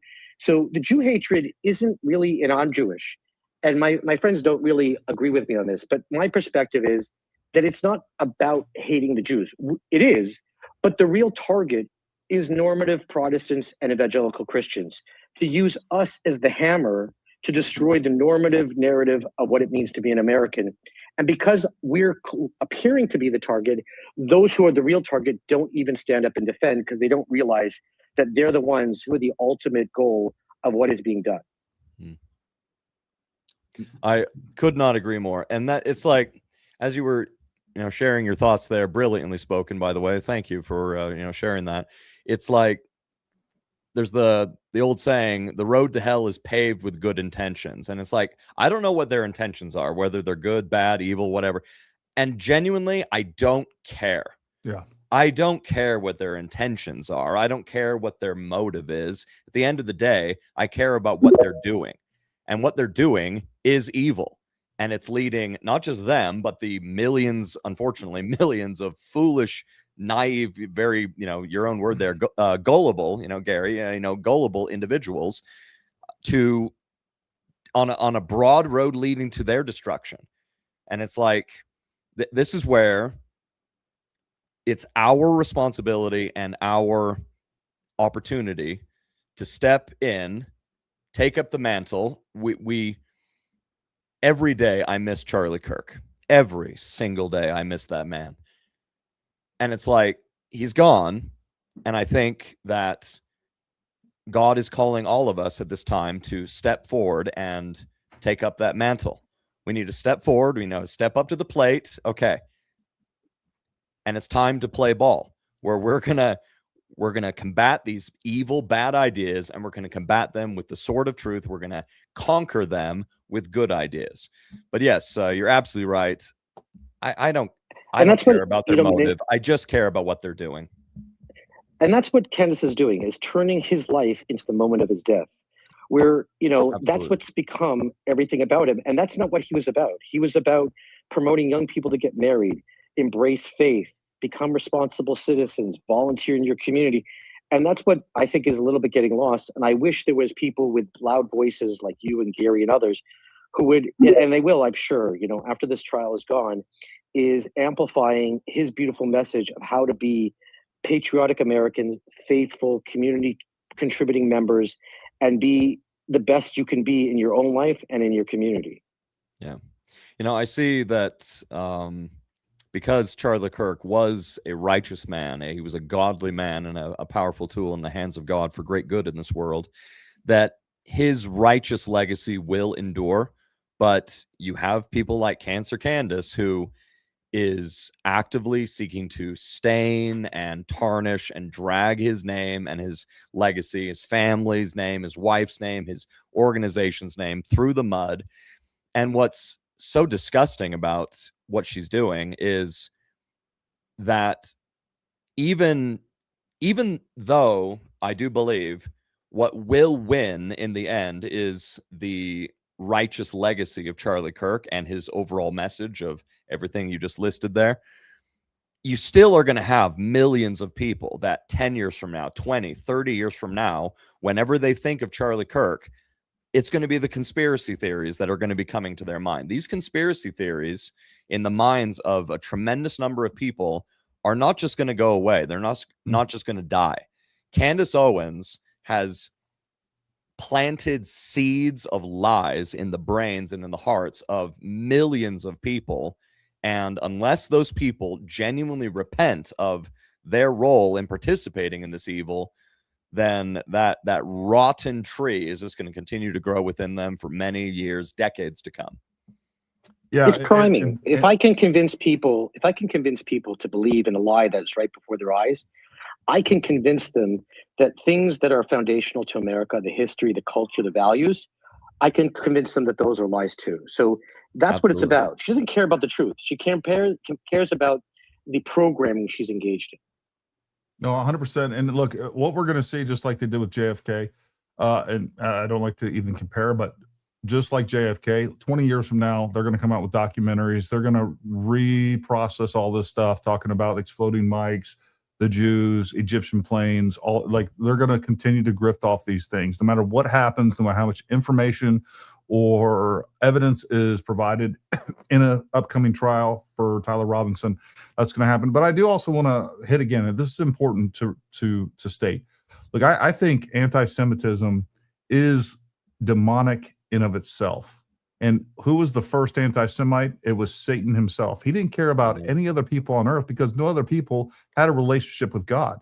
If we go back to the Abraham, Isaac, and Jacob, like the covenant that Abraham made with God, that we as Christians, and because of the New Testament and because of everything that happened with it, we were grafted into that covenant. That covenant still exists with the Jewish people. But 100%. Satan hated the Jews because that covenant started off and it led to the birth, the death, and the resurrection of Jesus Christ. And that is why ever since then, Jews have been persecuted throughout the millennia. Like, that is what's going on, folks. It is satanic in of itself. And all of this anti-Jew propaganda is anti-God propaganda. It really is. And I know, like, you know, absolutely we could talk about that and dispensationalism and everything else till the cows come home. But I think people, if I may, realize, please, Gary, you're so spot on with this. And it's like, okay, I want to hit this really, this is close to my heart, that I belong to that group of people that Tucker Carlson hates the most. I'm a Christian Zionist. I love Israel. I love my Jewish brothers and sisters. I strive once again to live my life by the truth of the Holy Bible. And it's like, okay, Jew hatred is 100% from Satan. It is absolutely satanic. It is totally from the pit of hell, demonic. And you ask the question, well, why? Why is there this intense focus from the enemy, from Satan, to hate on the Jews? Well, because of the everlasting covenant that God did make with Abraham, with Isaac, with Jacob, and their literal posterity. And that covenant is directly tied with a very literal plot of land that's right there in the Middle East. And that is a everlasting covenant. That is a covenant that, as Paul says in Romans chapter 11, is irrevocable. Okay, it's like everlasting, irrevocable. We get this terminology. It's like, why do we have to define these things? The everlasting means everlasting. And it's like, for the past 4,000 years, Satan has been obsessed with destroying the Jewish people. And the reason for that is because, and this was shared by Glenn Beck. I heard this from Glenn Beck originally. I thought it was a brilliant point, that the Jewish population has always been a very small group. It's always been a very small population, even to this day, where 0.2% of the world population is Jewish. We're looking at 15, 16 million at most. And over the last 4,000 years from Abraham, it doesn't matter if it's Pharaoh of Egypt or it's the Canaanites or the Assyrians or the Babylonians or, Haman, Haman there in the book of Esther, the Greeks, the Seleucid Greeks, like with Antiochus Epiphanes, the Romans. Yes, many long history of Catholicism, but also Protestantism too. Martin Luther, the follower of the Protestantism, he turned to hate the Jews, and the Nazism, etc., etc., and then the Muslims. Satan has been obsessed with trying to destroy the Jews because God made a promise, not only that they would inherit that land is theirs, and they would in the last days be brought back to the land of their inheritance, and God would establish them as a nation in that same land of Abraham, Isaac, and Jacob, where they had sojourned, but also that God will protect them and ensure that the posterity, the stock of Abraham, his descendants through that covenant line, Isaac and Jacob, will never be destroyed. And this is a promise from the Almighty God, the God of truth, who it is impossible for him to lie. Now, if you're the enemy, if you're Satan, and your goal, your intention is to destroy God, well, you can't do it because God is infinitely more powerful than you are. But if you can destroy the people that God has made a very specific promise to, and they are, in fact, a very, very small percentage of the world population, well, then Satan would succeed at turning God into a liar, and then he has, quote, beaten God. He has won against God. And so it's like this hatred has been against the Jews for millennia. It's driven by Satan. All of the attempts to destroy the Jews is driven by Satan, because if Satan were ever able to destroy the Jewish people from the face of the earth, he would win against God. But praise the Almighty, Satan is not going to win, because God is infinitely more powerful. You could have 1 billion, you could have 10 billion people against the Jewish people, and those 10 billion would still ultimately lose, because God is with the Jews and will be with them to the very, very end. It's like you want to we should be grateful, like genuinely grateful each and every day for the Jewish people and for God choosing the Jewish people, because if it was not for the Jewish people, we wouldn't have the Holy Bible. And if we don't have the Holy Bible, we don't have Western civilization. We certainly don't have the United States of America. And B, Jesus Christ, the Son of God, is Jewish. He is born a Jew, raised a Jew, he died a Jew, was raised a Jew, resurrected as a Jew, ascended into heaven as a Jew, and will return as a Jew to sit upon the throne of David from Jerusalem and rule all the world as King of Kings and Lord of Lords. Salvation for all the world is provided from God through a Jew. Maybe we should be a bit grateful for that. I would just leave it at that. No, I couldn't agree more. I'm going to play a quick video, and if you're on X, you can go look at my profile. But this is this is a clip by Canary Mission. And there's some visuals here. And to the right of Candace Owens, it talks about the difference. I'll pause it, not explain it. But let me play this, and we'll take it from there. Yeah, Jews are behind everything. Yep. Yep. And this is original Nazi propaganda pushed forward by the Nazis. Number one, it says Candace Owens channel, Nazi era anti-Semitism. Number one, vermin. You need to look at them like they are the absolute vermin of our society, because they are. They are. Less. Candace Owens channels Nazi era anti-Semitism, subhuman. This is one of the things that the Nazis painted the Jews as. Than human, subhuman. Wherever they go, filth. They bring their filth with them. They want to be able. Poison, and it's showing different pictures of old Nazi or old Russian propaganda against the Jews. To poison your offspring. Ben's a parasite. He's a worm. I meant that. Parasite. The tentacles of that Jewish supremacy. What Zionism is and how much of a cancer it is. It's always about money. Why is everything about money to you? Boy, that's rich coming from her. Yeah, it's like, speak for yourself, cancer. Yeah. We don't care about your money. Drugs, prostitution. Over here to the right, it shows a picture, an old propaganda picture, Jews behind drugs, prostitution, and pornography. Sex, pornography. We Jews love pornography. Jewish supremacists, they had everything to do. And I've heard this trope pushed a lot, that, Jews are behind all the pornography here in the United States, and prostitution and gambling and everything. Are we serious? Do you really believe? Absolute lie. Do you believe that there would be no propaganda? I mean, there would be no pornography, prostitution, drugs, like all the problems that our society, if there was no Jews. And by the way, like Pornhub is owned by Canadians. Well, yeah, and it's like, but this is Well, how all that's these, fully accurate, though. Prostitution was the oldest paying job. I mean, essentially known to man per yeah, se. prostitution has been here since forever, you know, since the world began Forever. practically. And it's like, Absolutely. but you in the minds of these demon possessed, hate filled people, they'll say something like, hey, getting rid, and you can hear the voice of Satan in their words. Getting rid of 0.2% of the world's population would solve 99% of the world's problems. I have heard that so many times, and it's like, But now, you're a can child I- of Satan. You are absolutely hold on, from the Eugene. devil. I'm gonna let you jump in here in just a second. Let me finish this video, and then I'll let you jump in, buddy. With the Civil War in No America, problem, brother. these people through the ages moving to different countries, hiding their identities, pretending, you know, you're like disgusting little goblins. You operate all in the dark. The Rothschilds who credit themselves with having created which nation state? What if that is what is happening right now in Hollywood? If there is just a very small ring of specific people, the Jewish Freemason group, who I believe have been running our country since at least the Civil War.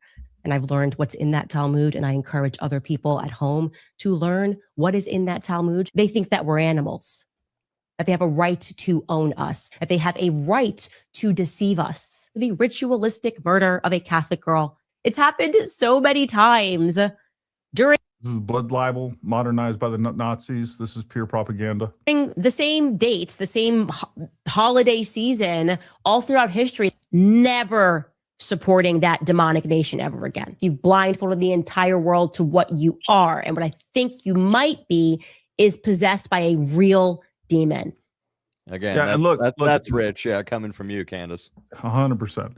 And look, there are no doubt, look, there are evil Jews, just like they're evil Americans, evil Italians, but Jews are the only person, only group of people, one of the few groups of people where like one or two people can do something and the entire race is now, you know, covered with that. Like it's crazy how susceptible. And again, this is why I say, folks, you got to be careful because this is demonic.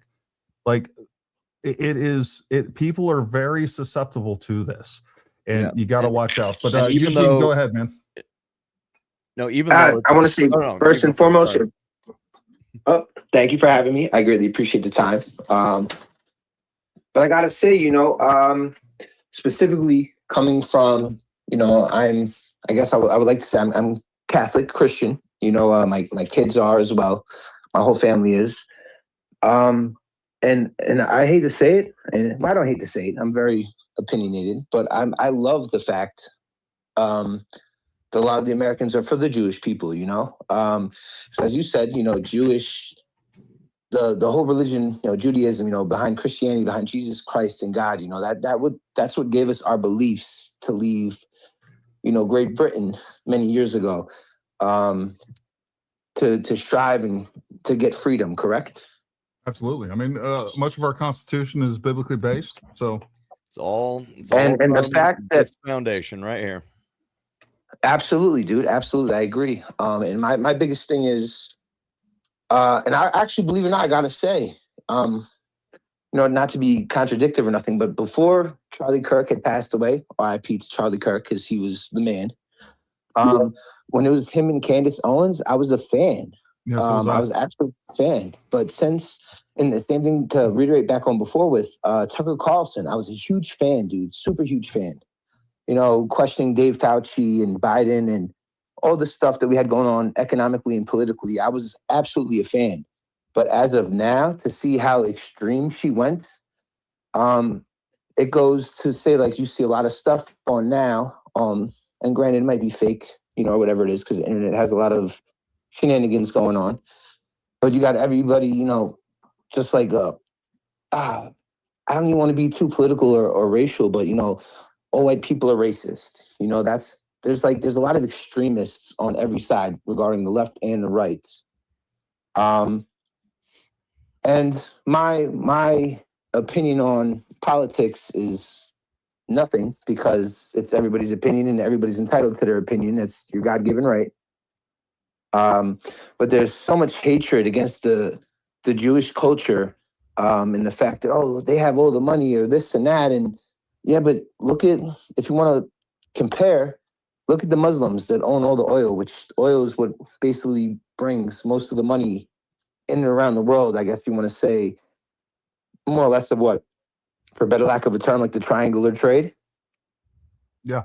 And it's gotten too extreme, dude. It's gotten too extreme. You know, the fact that we got, and not to put out anybody, but the fact that you got these red, green, blue-haired, pink individuals, you know, that have their kids go to school in cats. The fact that my 7-year-old son his teacher told him that it's okay for boys to be girls and girls to be boys. And dude, that broke my back. I went in and I was like, this is absolutely unacceptable. And I use maybe a little bit more vulgar language, of course, but why is this being pushed upon kids, you know? And this all goes back to the fact of, not to get on a tangent, you know, but the far left, the far liberal side of our country wants to accept everybody, but yet again, you guys want to take Christ out of America, you know, the Pledge of Allegiance, and you know, under God we trust in the court of law. And we became so accepting of everybody else as of recently, you know, the past maybe 40, 50 years. But you can't even talk about God, but you can have, you know, for example, Islam people, you know, Muslim by faith, and they could come and pray in the middle of the street or do what they want. But God forbid you talk about Christ or mention God, you know, it's a hate crime, or it's a religious a difference. It's a difference, you know, and nobody could see in between, you know? Yeah, well, this was even shown just recently with that that individual that did the customized cans with Coca-Cola, where he was able to customize a Coca-Cola can saying that Allah is king and even Satan is king. But he puts Christ in, is king, but he says, yeah, out. Jesus. You know, he used the, you know, the specific name Jesus. Jesus is king. Nope, we don't allow that. And there is one name. There's one name that the demons run from. You know, the demons, you know, hate and shriek from, and that's of course the name of our Lord Jesus. And it's like, it's because he is the Son of God. It's because he is the truth. Amen. He is the way, the truth, and the life. But yeah, it is genuinely sickening to me. And this goes to you know, what Gary was saying before, how of course there's Jewish people that are evil. Of course there's an individual here and there that are evil.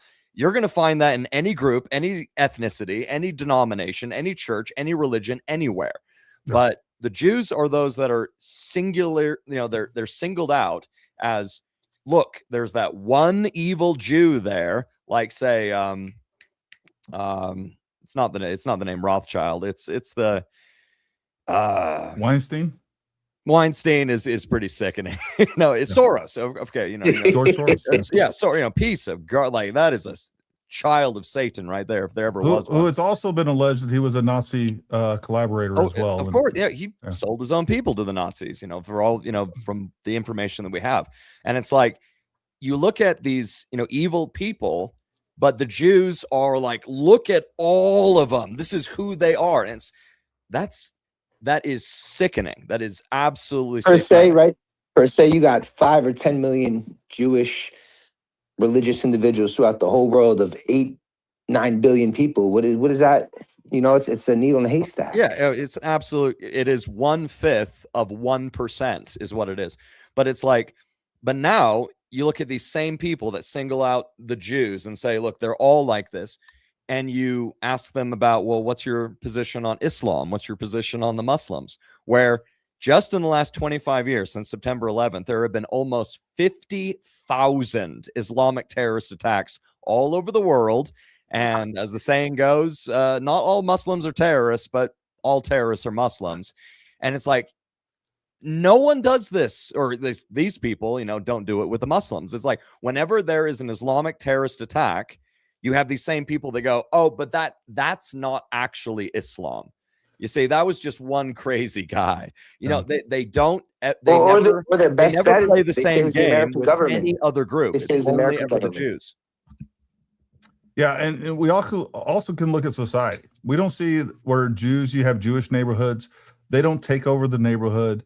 They don't force their religion upon other people. They don't force accommodations on our society, whereas we see that all over the United States. And I was just in Dearborn about a month and a half ago. I mean, like it's insane. And there's like, that is the real threat. And every time that somebody's pointing at the Jews or Israel, they're taking your eyes off so many other significant threats. It's not funny. Yeah. I want to, Oh, I'm sorry, Gary. no, I just want to hit a couple of these super chats. We got you go Coach for it. Kimberly. Coach Kimberly says, I'm so glad to hear what you said about demons are allowed in. Many are clueless about such things and it will lead to their demise.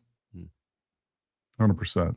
I'm Jewish and I'm so grateful for both of you. Also, it's very dangerous for churches to shy away from politics, especially when Islam mosques are almost entirely political.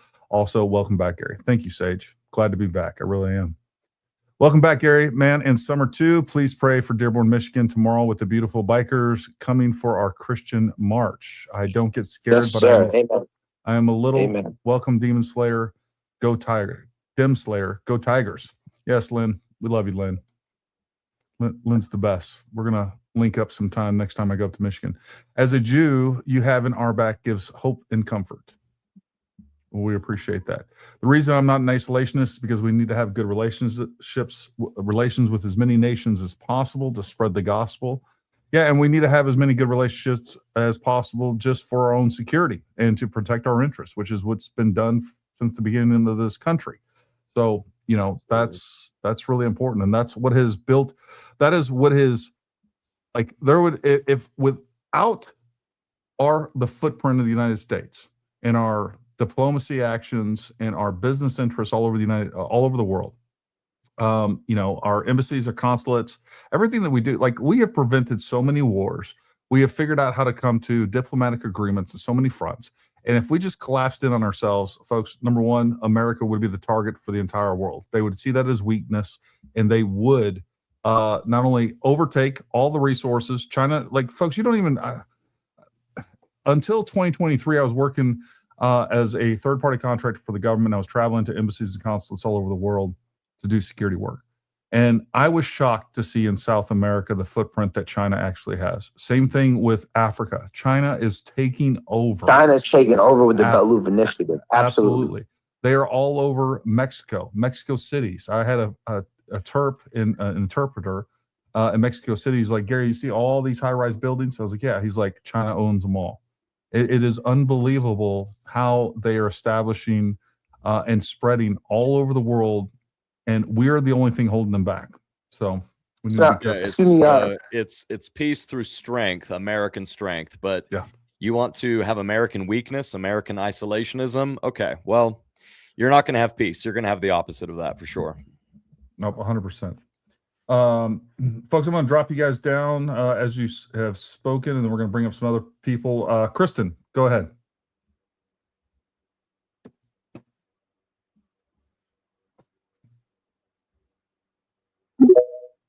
And my co-hosts, you guys can start designating speakers as they come up as well. Kristen, I'm not hearing from you. Mackenzie, go ahead.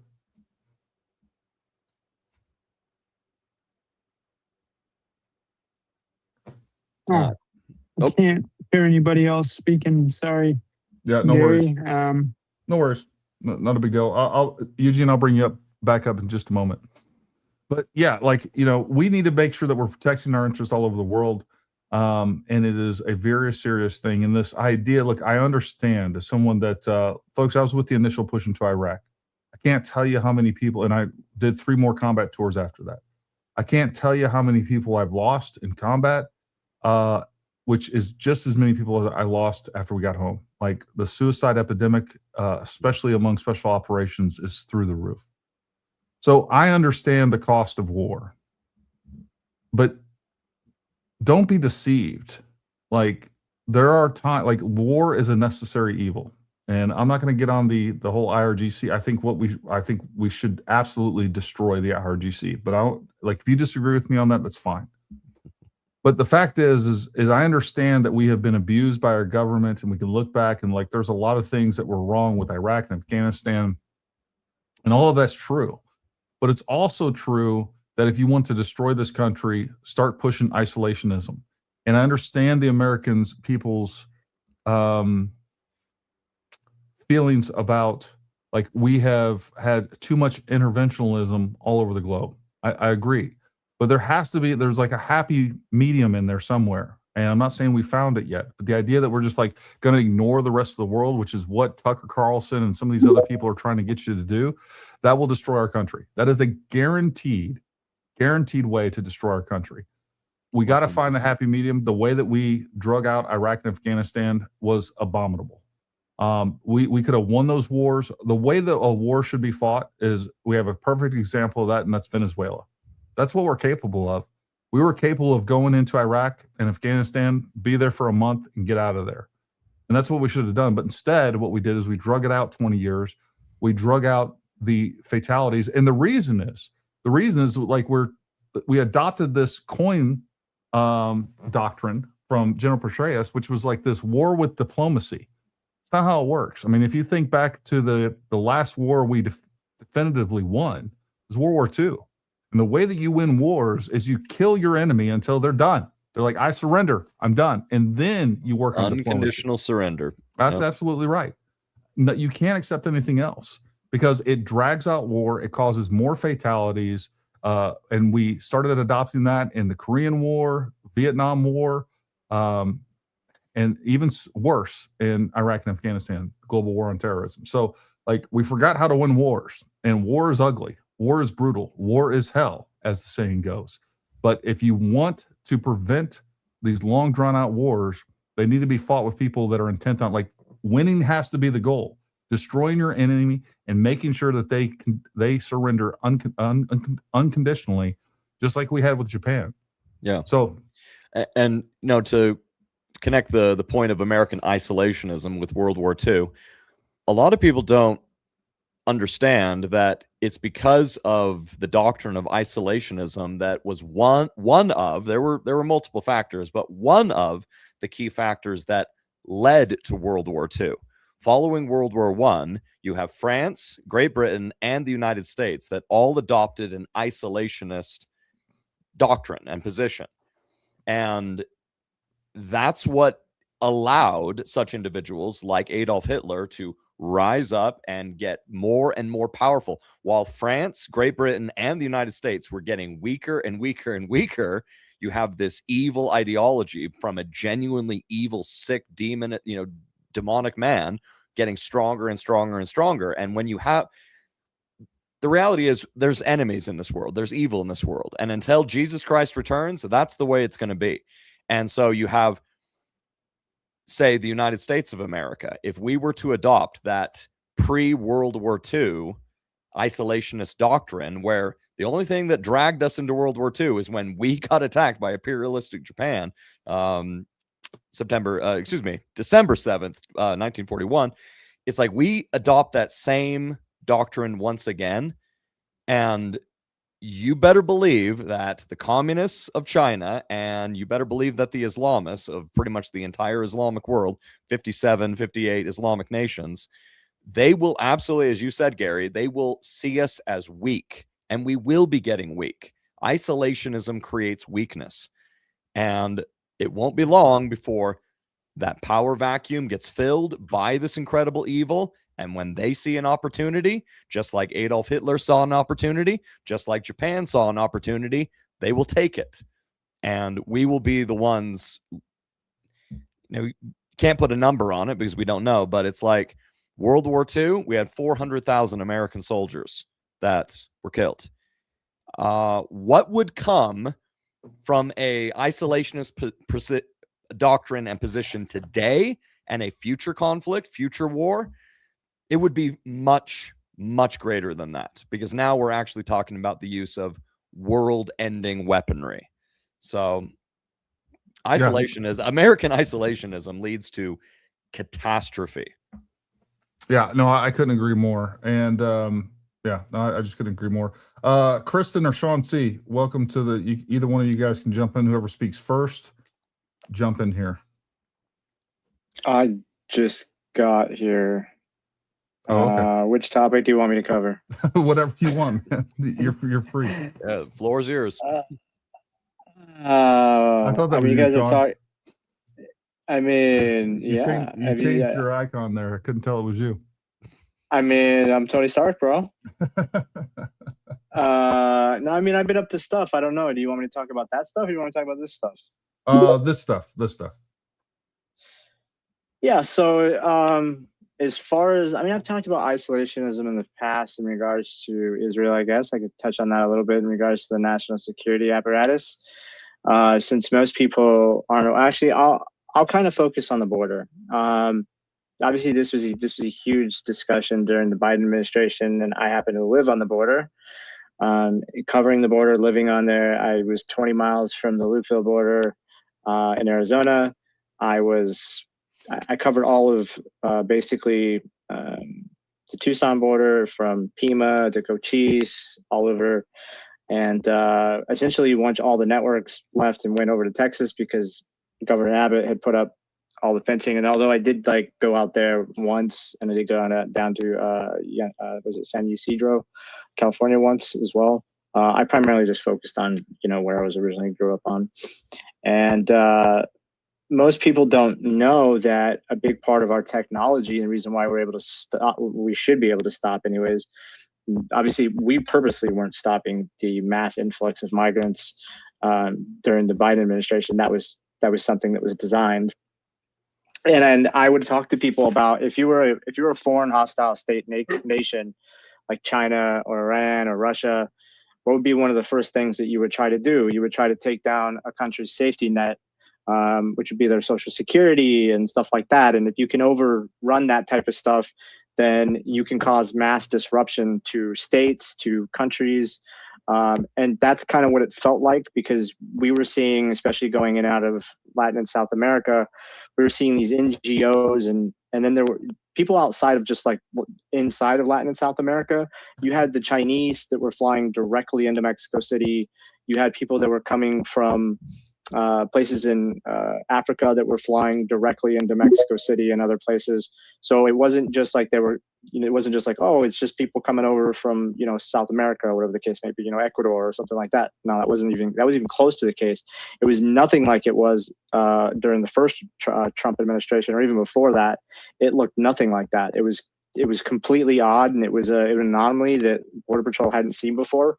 But people also don't know that a lot of that technology that does stop that, everything from ground intrusions to radar, to the technology that we just in general have out there, is actually Israeli, because of the alliance that we have with our neighbor, with not our neighbors, but with other countries, in the Middle East. Israel being a country, a tiny little blip on the map in the Middle East. They are one of the most technologically advanced countries on earth. They're also one of the best intelligence gathering countries in the world, in the world. So to not have that ally and be an isolationist country, because I see so much of this anti-Israeli slop since 2023, especially on X, but it's all over there now. I mean, obviously the Soviets created the playbook, and the Russians are really good at it. They've been destroying Israel's reputation for decades and decades. I mean, Noah Tishby wrote a book on it to try to help people kind of navigate, the most basic fundamentals of understanding Israel before you get into any other books or philosophy or history or anything like that. I would recommend some people who are maybe, if you're on the fence about Israel, that you go read some of Noah Tishby's work and then move on to other books. But I digress. So those relationships help us stop future attacks. And on top of that, we share technology. And a lot of people will say, well, it's just America. It has to be America first. It has to be America first. Well, if we're just an isolationist country, then what is the rest of the world going to do? What about the BRICS alliance? What about the fact that our neighbors, are hostile in a sense? And you could sit there and say, well, the president of Mexico is not hostile towards us. What do you mean? Like the cartels literally put her there. They put every single president there, for decades. So, and not to mention that Hezbollah, most Americans don't know that Hezbollah runs a good portion of the drug trade inside Latin and South America. And the cartels have succeeded that because they don't mind, because humans are worth more money to them. You can traffic a human far more than you can traffic drugs. You can only traffic drugs in one time. And if you're killing a large population of people, which I'm not saying they have a problem doing, but it's not their biggest profit margin anymore, on top of the fact that they have obviously legitimate business in these places that Westerners go. So they don't have an issue with that, because they know that their biggest moneymaker now is human beings. And that's what we saw during the Biden administration leading up to where we are now. And they're still obviously trafficking people. And that's probably always going to be the case unless we do something about that. And that's exactly why we went after Venezuela, because of, we're watching this BRICS alliance. We're watching it try. The United States has been watching this thing play out for years. You can go read research papers on it. I mean, they put out actual published papers on it that go back like 20 years on this stuff. Like past Maduro and yada yada yada. So you can actually find that stuff. And if you want to DM me, I believe my DMs are open. I don't mind sending people anything. And that's something that we have to worry about. I wrote a whole research paper on the fact that I thought that the U.S. drone industry was doing the wrong thing. I thought that, hyper focusing on Ukrainian drone technology, as far as like how we study urban combat from a zero line standpoint, was the wrong thing, because most likely the next war we would probably get in, as far as if it would involve some type of drone kinetic warfare, would most likely be in the jungles right next to us. So that was something that we needed to worry about, not so much, Ukraine, Russia, like, because that's just not I'm not a war expert.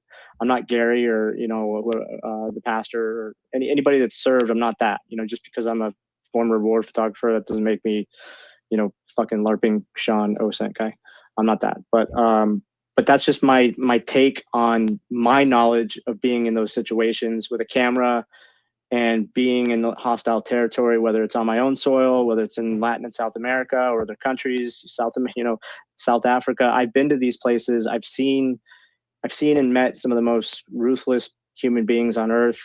And I think that we have to have our allies. So if we shut ourselves off from the rest of the world, it's just not going to do any good for the country. Yes, I believe that we should focus on ourselves to some degree. We have to, right? We need to get a hold of, how much money needs to now be dispersed to fixing the veteran problem. How do we get people off the streets and get them the help they need, whether it's, resources to look for a job, get them a shower, get them food, maybe, set up programs. I'm actually not against looking at that. I'm even a person that's pro prison reform. Like, if you don't commit violent crimes, I don't necessarily think the taxpayers should have you in there for 5 to 10 years and then some pedophile for some reason gets 3. It's it's odd to me. So, but we have to look at all those things through the lens of, yes, we have problems and we have to fix them, but fixing them does not include just shutting ourselves off from the world and pretending that we have there's no threat that's ever going to come again. Because the day that we decided that we're going to step in because few would, and I kind of consider that World War II, and I've said that, the United States declared themselves as essentially, and it's kind of say it's a LARPing term, but we kind of decided that, hey, we're the defenders of Earth. But we're going to protect the free world. We're going to protect our people, and we're going to protect our allies. And when we make these alliances, we mean it. We don't have our naval ships doing donuts out in the ocean. I'm not talking to you at all, Britain, I swear.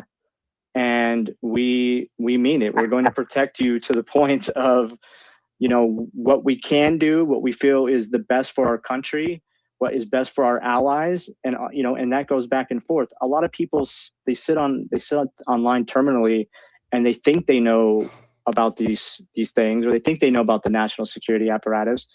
But it's like, if you read, it's like just reading, there's more to it. And Sure. I would say it's just a very dangerous, slippery slope if we go down that path of, and we've seen, and I did get to listen back and forth here today. You guys did touch on a lot of this. You are accurate. There is historical references to this. Other countries that have tried this, that have shut themselves off, and they have absolutely corroded They are gone. They don't exist. People should go research those countries. They know about those. They know about them, but they don't know. And just, come to your own conclusion that, hey, if you're in that side, maybe I'm wrong and I need to do some more research, because, we can't go down there. We're just not going to get to the pinnacle of where we want to be as far. And this is actually where I'll land the plane, because this is where I think a lot of people, I see a lot of stuff against data centers and stuff like that. It comes from the right and the left, doesn't make a difference. A lot of people don't understand data centers. We cannot allow, again, because we've already given up manufacturing, okay? So we cannot allow China, of all people, to win the AI race. Whoever wins the AI race, which we are kicking ass at right now, wins it all on the chessboard of life. No, I'm actually going to have Mark. I'm going to actually have Mark Meckler on, and we're going to talk about the truth about data centers and their actual impact on the environment, among other things. So like, people need to understand what's going on with that. Yeah, there's some downsides to that, but I think a lot of this stuff has been really overblown. Listen, folks, here's what I'm going to do. I'm going to go ahead. I'm going to cover a couple of last super chats and some comments right here on YouTube. I'm going to go ahead and we're going to end the podcast, but I'm going to keep the space open. We're going to carry on with that for a little bit longer. Jake, you're welcome to join us. I sent you a link in your DMs. Would love to have you. We'll keep that discussion going. If you're watching us on YouTube, come check out the space on X. But Comedy Mothership, excuse me, is said, does Russia, USSR have any connection with anti-Israel stuff? Folks, they were pushing this back in the early 1900s. They do, and China does too. And again, a lot of this, people don't understand the strategic value of the location of Israel. Like, there's a lot going on there. If China can control Israel, or gets in bed with Israel the way the United States is, like, they can dominate the Middle East in ways that you don't even understand. And our benefit with our relationship with Israel is geographical as well. Like, the amount of strategic value of that location, and because we essentially have a proxy. Let's be real. We control Israel. Israel does not control us. Yeah, and look, they have their own autonomy. They can do things that we disagree with, but they have to worry about their security. They're getting bombed all the time and all these other things. So yes, look, I've said this before. We have, when people are like, is this an Israel or is this an Iranian op? Is this a Russian op? Is this a Chinese? Folks, I think the reason that they are dominating social media is because they're actually working together. I think all of them are strategizing on this. They are coordinating on this. And we need to be aware. But Jake, do two things for me. Number one, I just want you to leave us with a positive message. Make sure that everybody knows where they can find you. And then I'd like you to close us out in prayer. Oh, I would absolutely be honored to do that. Thank you. Hope. And hope for the future. Because I tell you, one of the biggest tools of the enemy, and I'm speaking of that spiritual enemy of our eternal souls, is that he wants you to be overcome with fear, a spirit of fear. And if you are overcome with a spirit of fear, well, then you are going to be ineffective at accomplishing anything concerning God's will in this world. That you will, instead of actually acting, you will do nothing, which is exactly what the enemy wants you to do. I'm very optimistic. I'm very optimistic when it comes to the future. I'm very positive when it comes to the future, fully knowing the enemies on all sides that we face. But if I was filled with a spirit of fear, and we remember what the Apostle Paul says, is that God has not given us a spirit of fear, but a spirit of power and of love and of self-control. But power is the first thing that he mentions that we have received from God, a spirit of power, and not that spirit of fear. Fear will lead you on that path of inaction, whereas hope, faith, power, courage will lead you in that path that our dear beloved Charlie Kirk so beautifully showed us all, a path of action, a path of power. And when you choose that, voluntarily choose that, to step out into whatever arena in this world that God is calling you to step out into, to be a force for good in this world, to speak the truth, prioritize the truth, never surrender to the fear, never surrender to the lies, but you're building your life on the truth of the Word of God, then the sky's the limit for what God can use you to accomplish in this world. We can have the victory. And because the truth is, those who are on the side of truth, they are also on the side of God. I also echo the words of the Apostle Paul, who says that if God is for us, well, then who can be against us? We can be going up against any number of any villains, no matter how diabolical or evil they are. If we are doing what we are called to do and fighting that good fight of faith, then we will have the victory. And that's my position. I'm very hopeful for the future, very optimistic, very positive. I never want you to be overcome with fear, never want you to be overcome with negativity. That's something that you'll also hear about a lot of these people of the woke Reich. They're constantly pushing a spirit of negativity, a spirit of pessimism. They're constantly, harping on, how America is just this awful place. It's not. America is wonderful. America is glorious. America is exceptional. Amen. The best country The on West, earth. the best period. Amen. God country in bless. the world, in all of human history. And the West is worth fighting for. The West is worth fighting for, and the truth is worth living for, and the truth is worth dying for. There are things in this world that are infinitely more important than our own lives. The truth is more important than our own lives. We need to live it. We need to fight for it. And that will be my message to all of you. Thank you, Gary. This has been wonderful. Thank you for having me. No, man, you've been awesome. You've been awesome. Real quick before he closes us out, I just want to let everybody know we got a jam-packed schedule this week. We got 5 shows, actually six shows in 4 days. Tomorrow we got at 10:30 a.m. I'll be on with Chicks on the Right. Make sure you guys tune in early tomorrow. Chicks on the Right. On Wednesday we got Dexter Taylor. This is going to be a series. You guys are going to really enjoy this. So make sure you tune in tomorrow at 8 p.m. Eastern.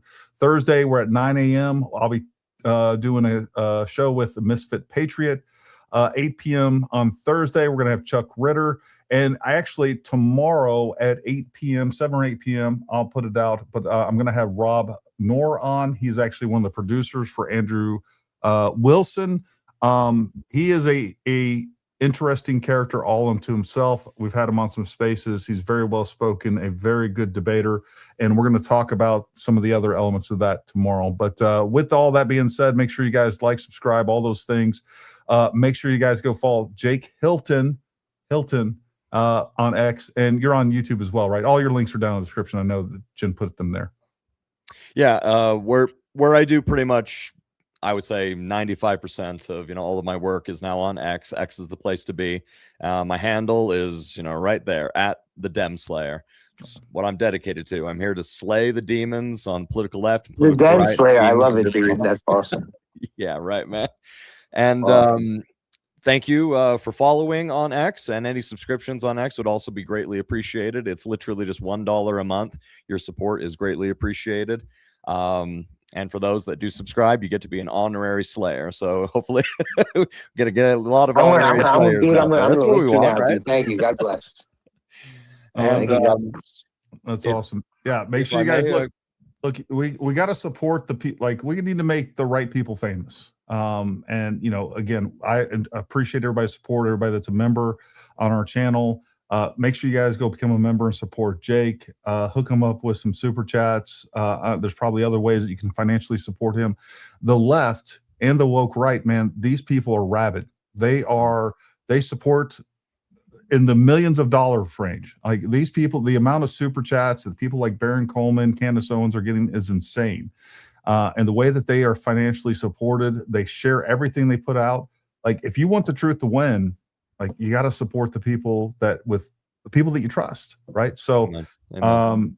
you just, the motivation, there's a huge discrepancy in the motivation of one side that's pushing lies versus one side that is, that supports the truth. But if you will, Jake, close us out in prayer. I'm going to close down the YouTube portion of this. We'll keep the space going, but go ahead, buddy.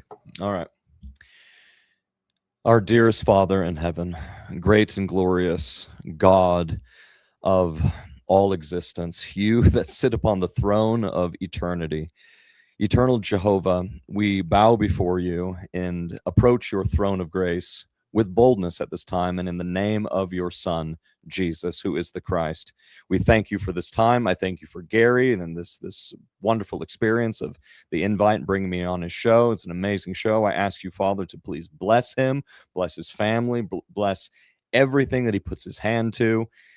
Bless those that have tuned in and have supported, those that are the warriors of the truth. We ask, Holy Father, that we may be used by you as powerful instruments in your almighty hands to do some good in this world, that we may look to such amazing individuals like Charlie Kirk as an example of how we should live, and acts of righteousness and truth that we should seek to accomplish. We pray, Holy Father, that there may be an army raised up, an army of warriors, of men and women dedicated to the truth, whole truth, and nothing but the truth. And they will speak the truth against the lies of the enemy, that the lies will be defeated and the truth will have the victory, all for your everlasting glory. And this is our prayer in the name of your Son, Jesus. Amen. Amen. All right, folks. Couldn't have said any of that better myself. But thank you guys for tuning in. Thank you for your love and support. It's great to be back. It's great to be back. Come join us over on the space if you're watching on YouTube, X, or Rumble. We'd love to have you over there. And until next time, stay armed, stay ready. We'll talk to you soon.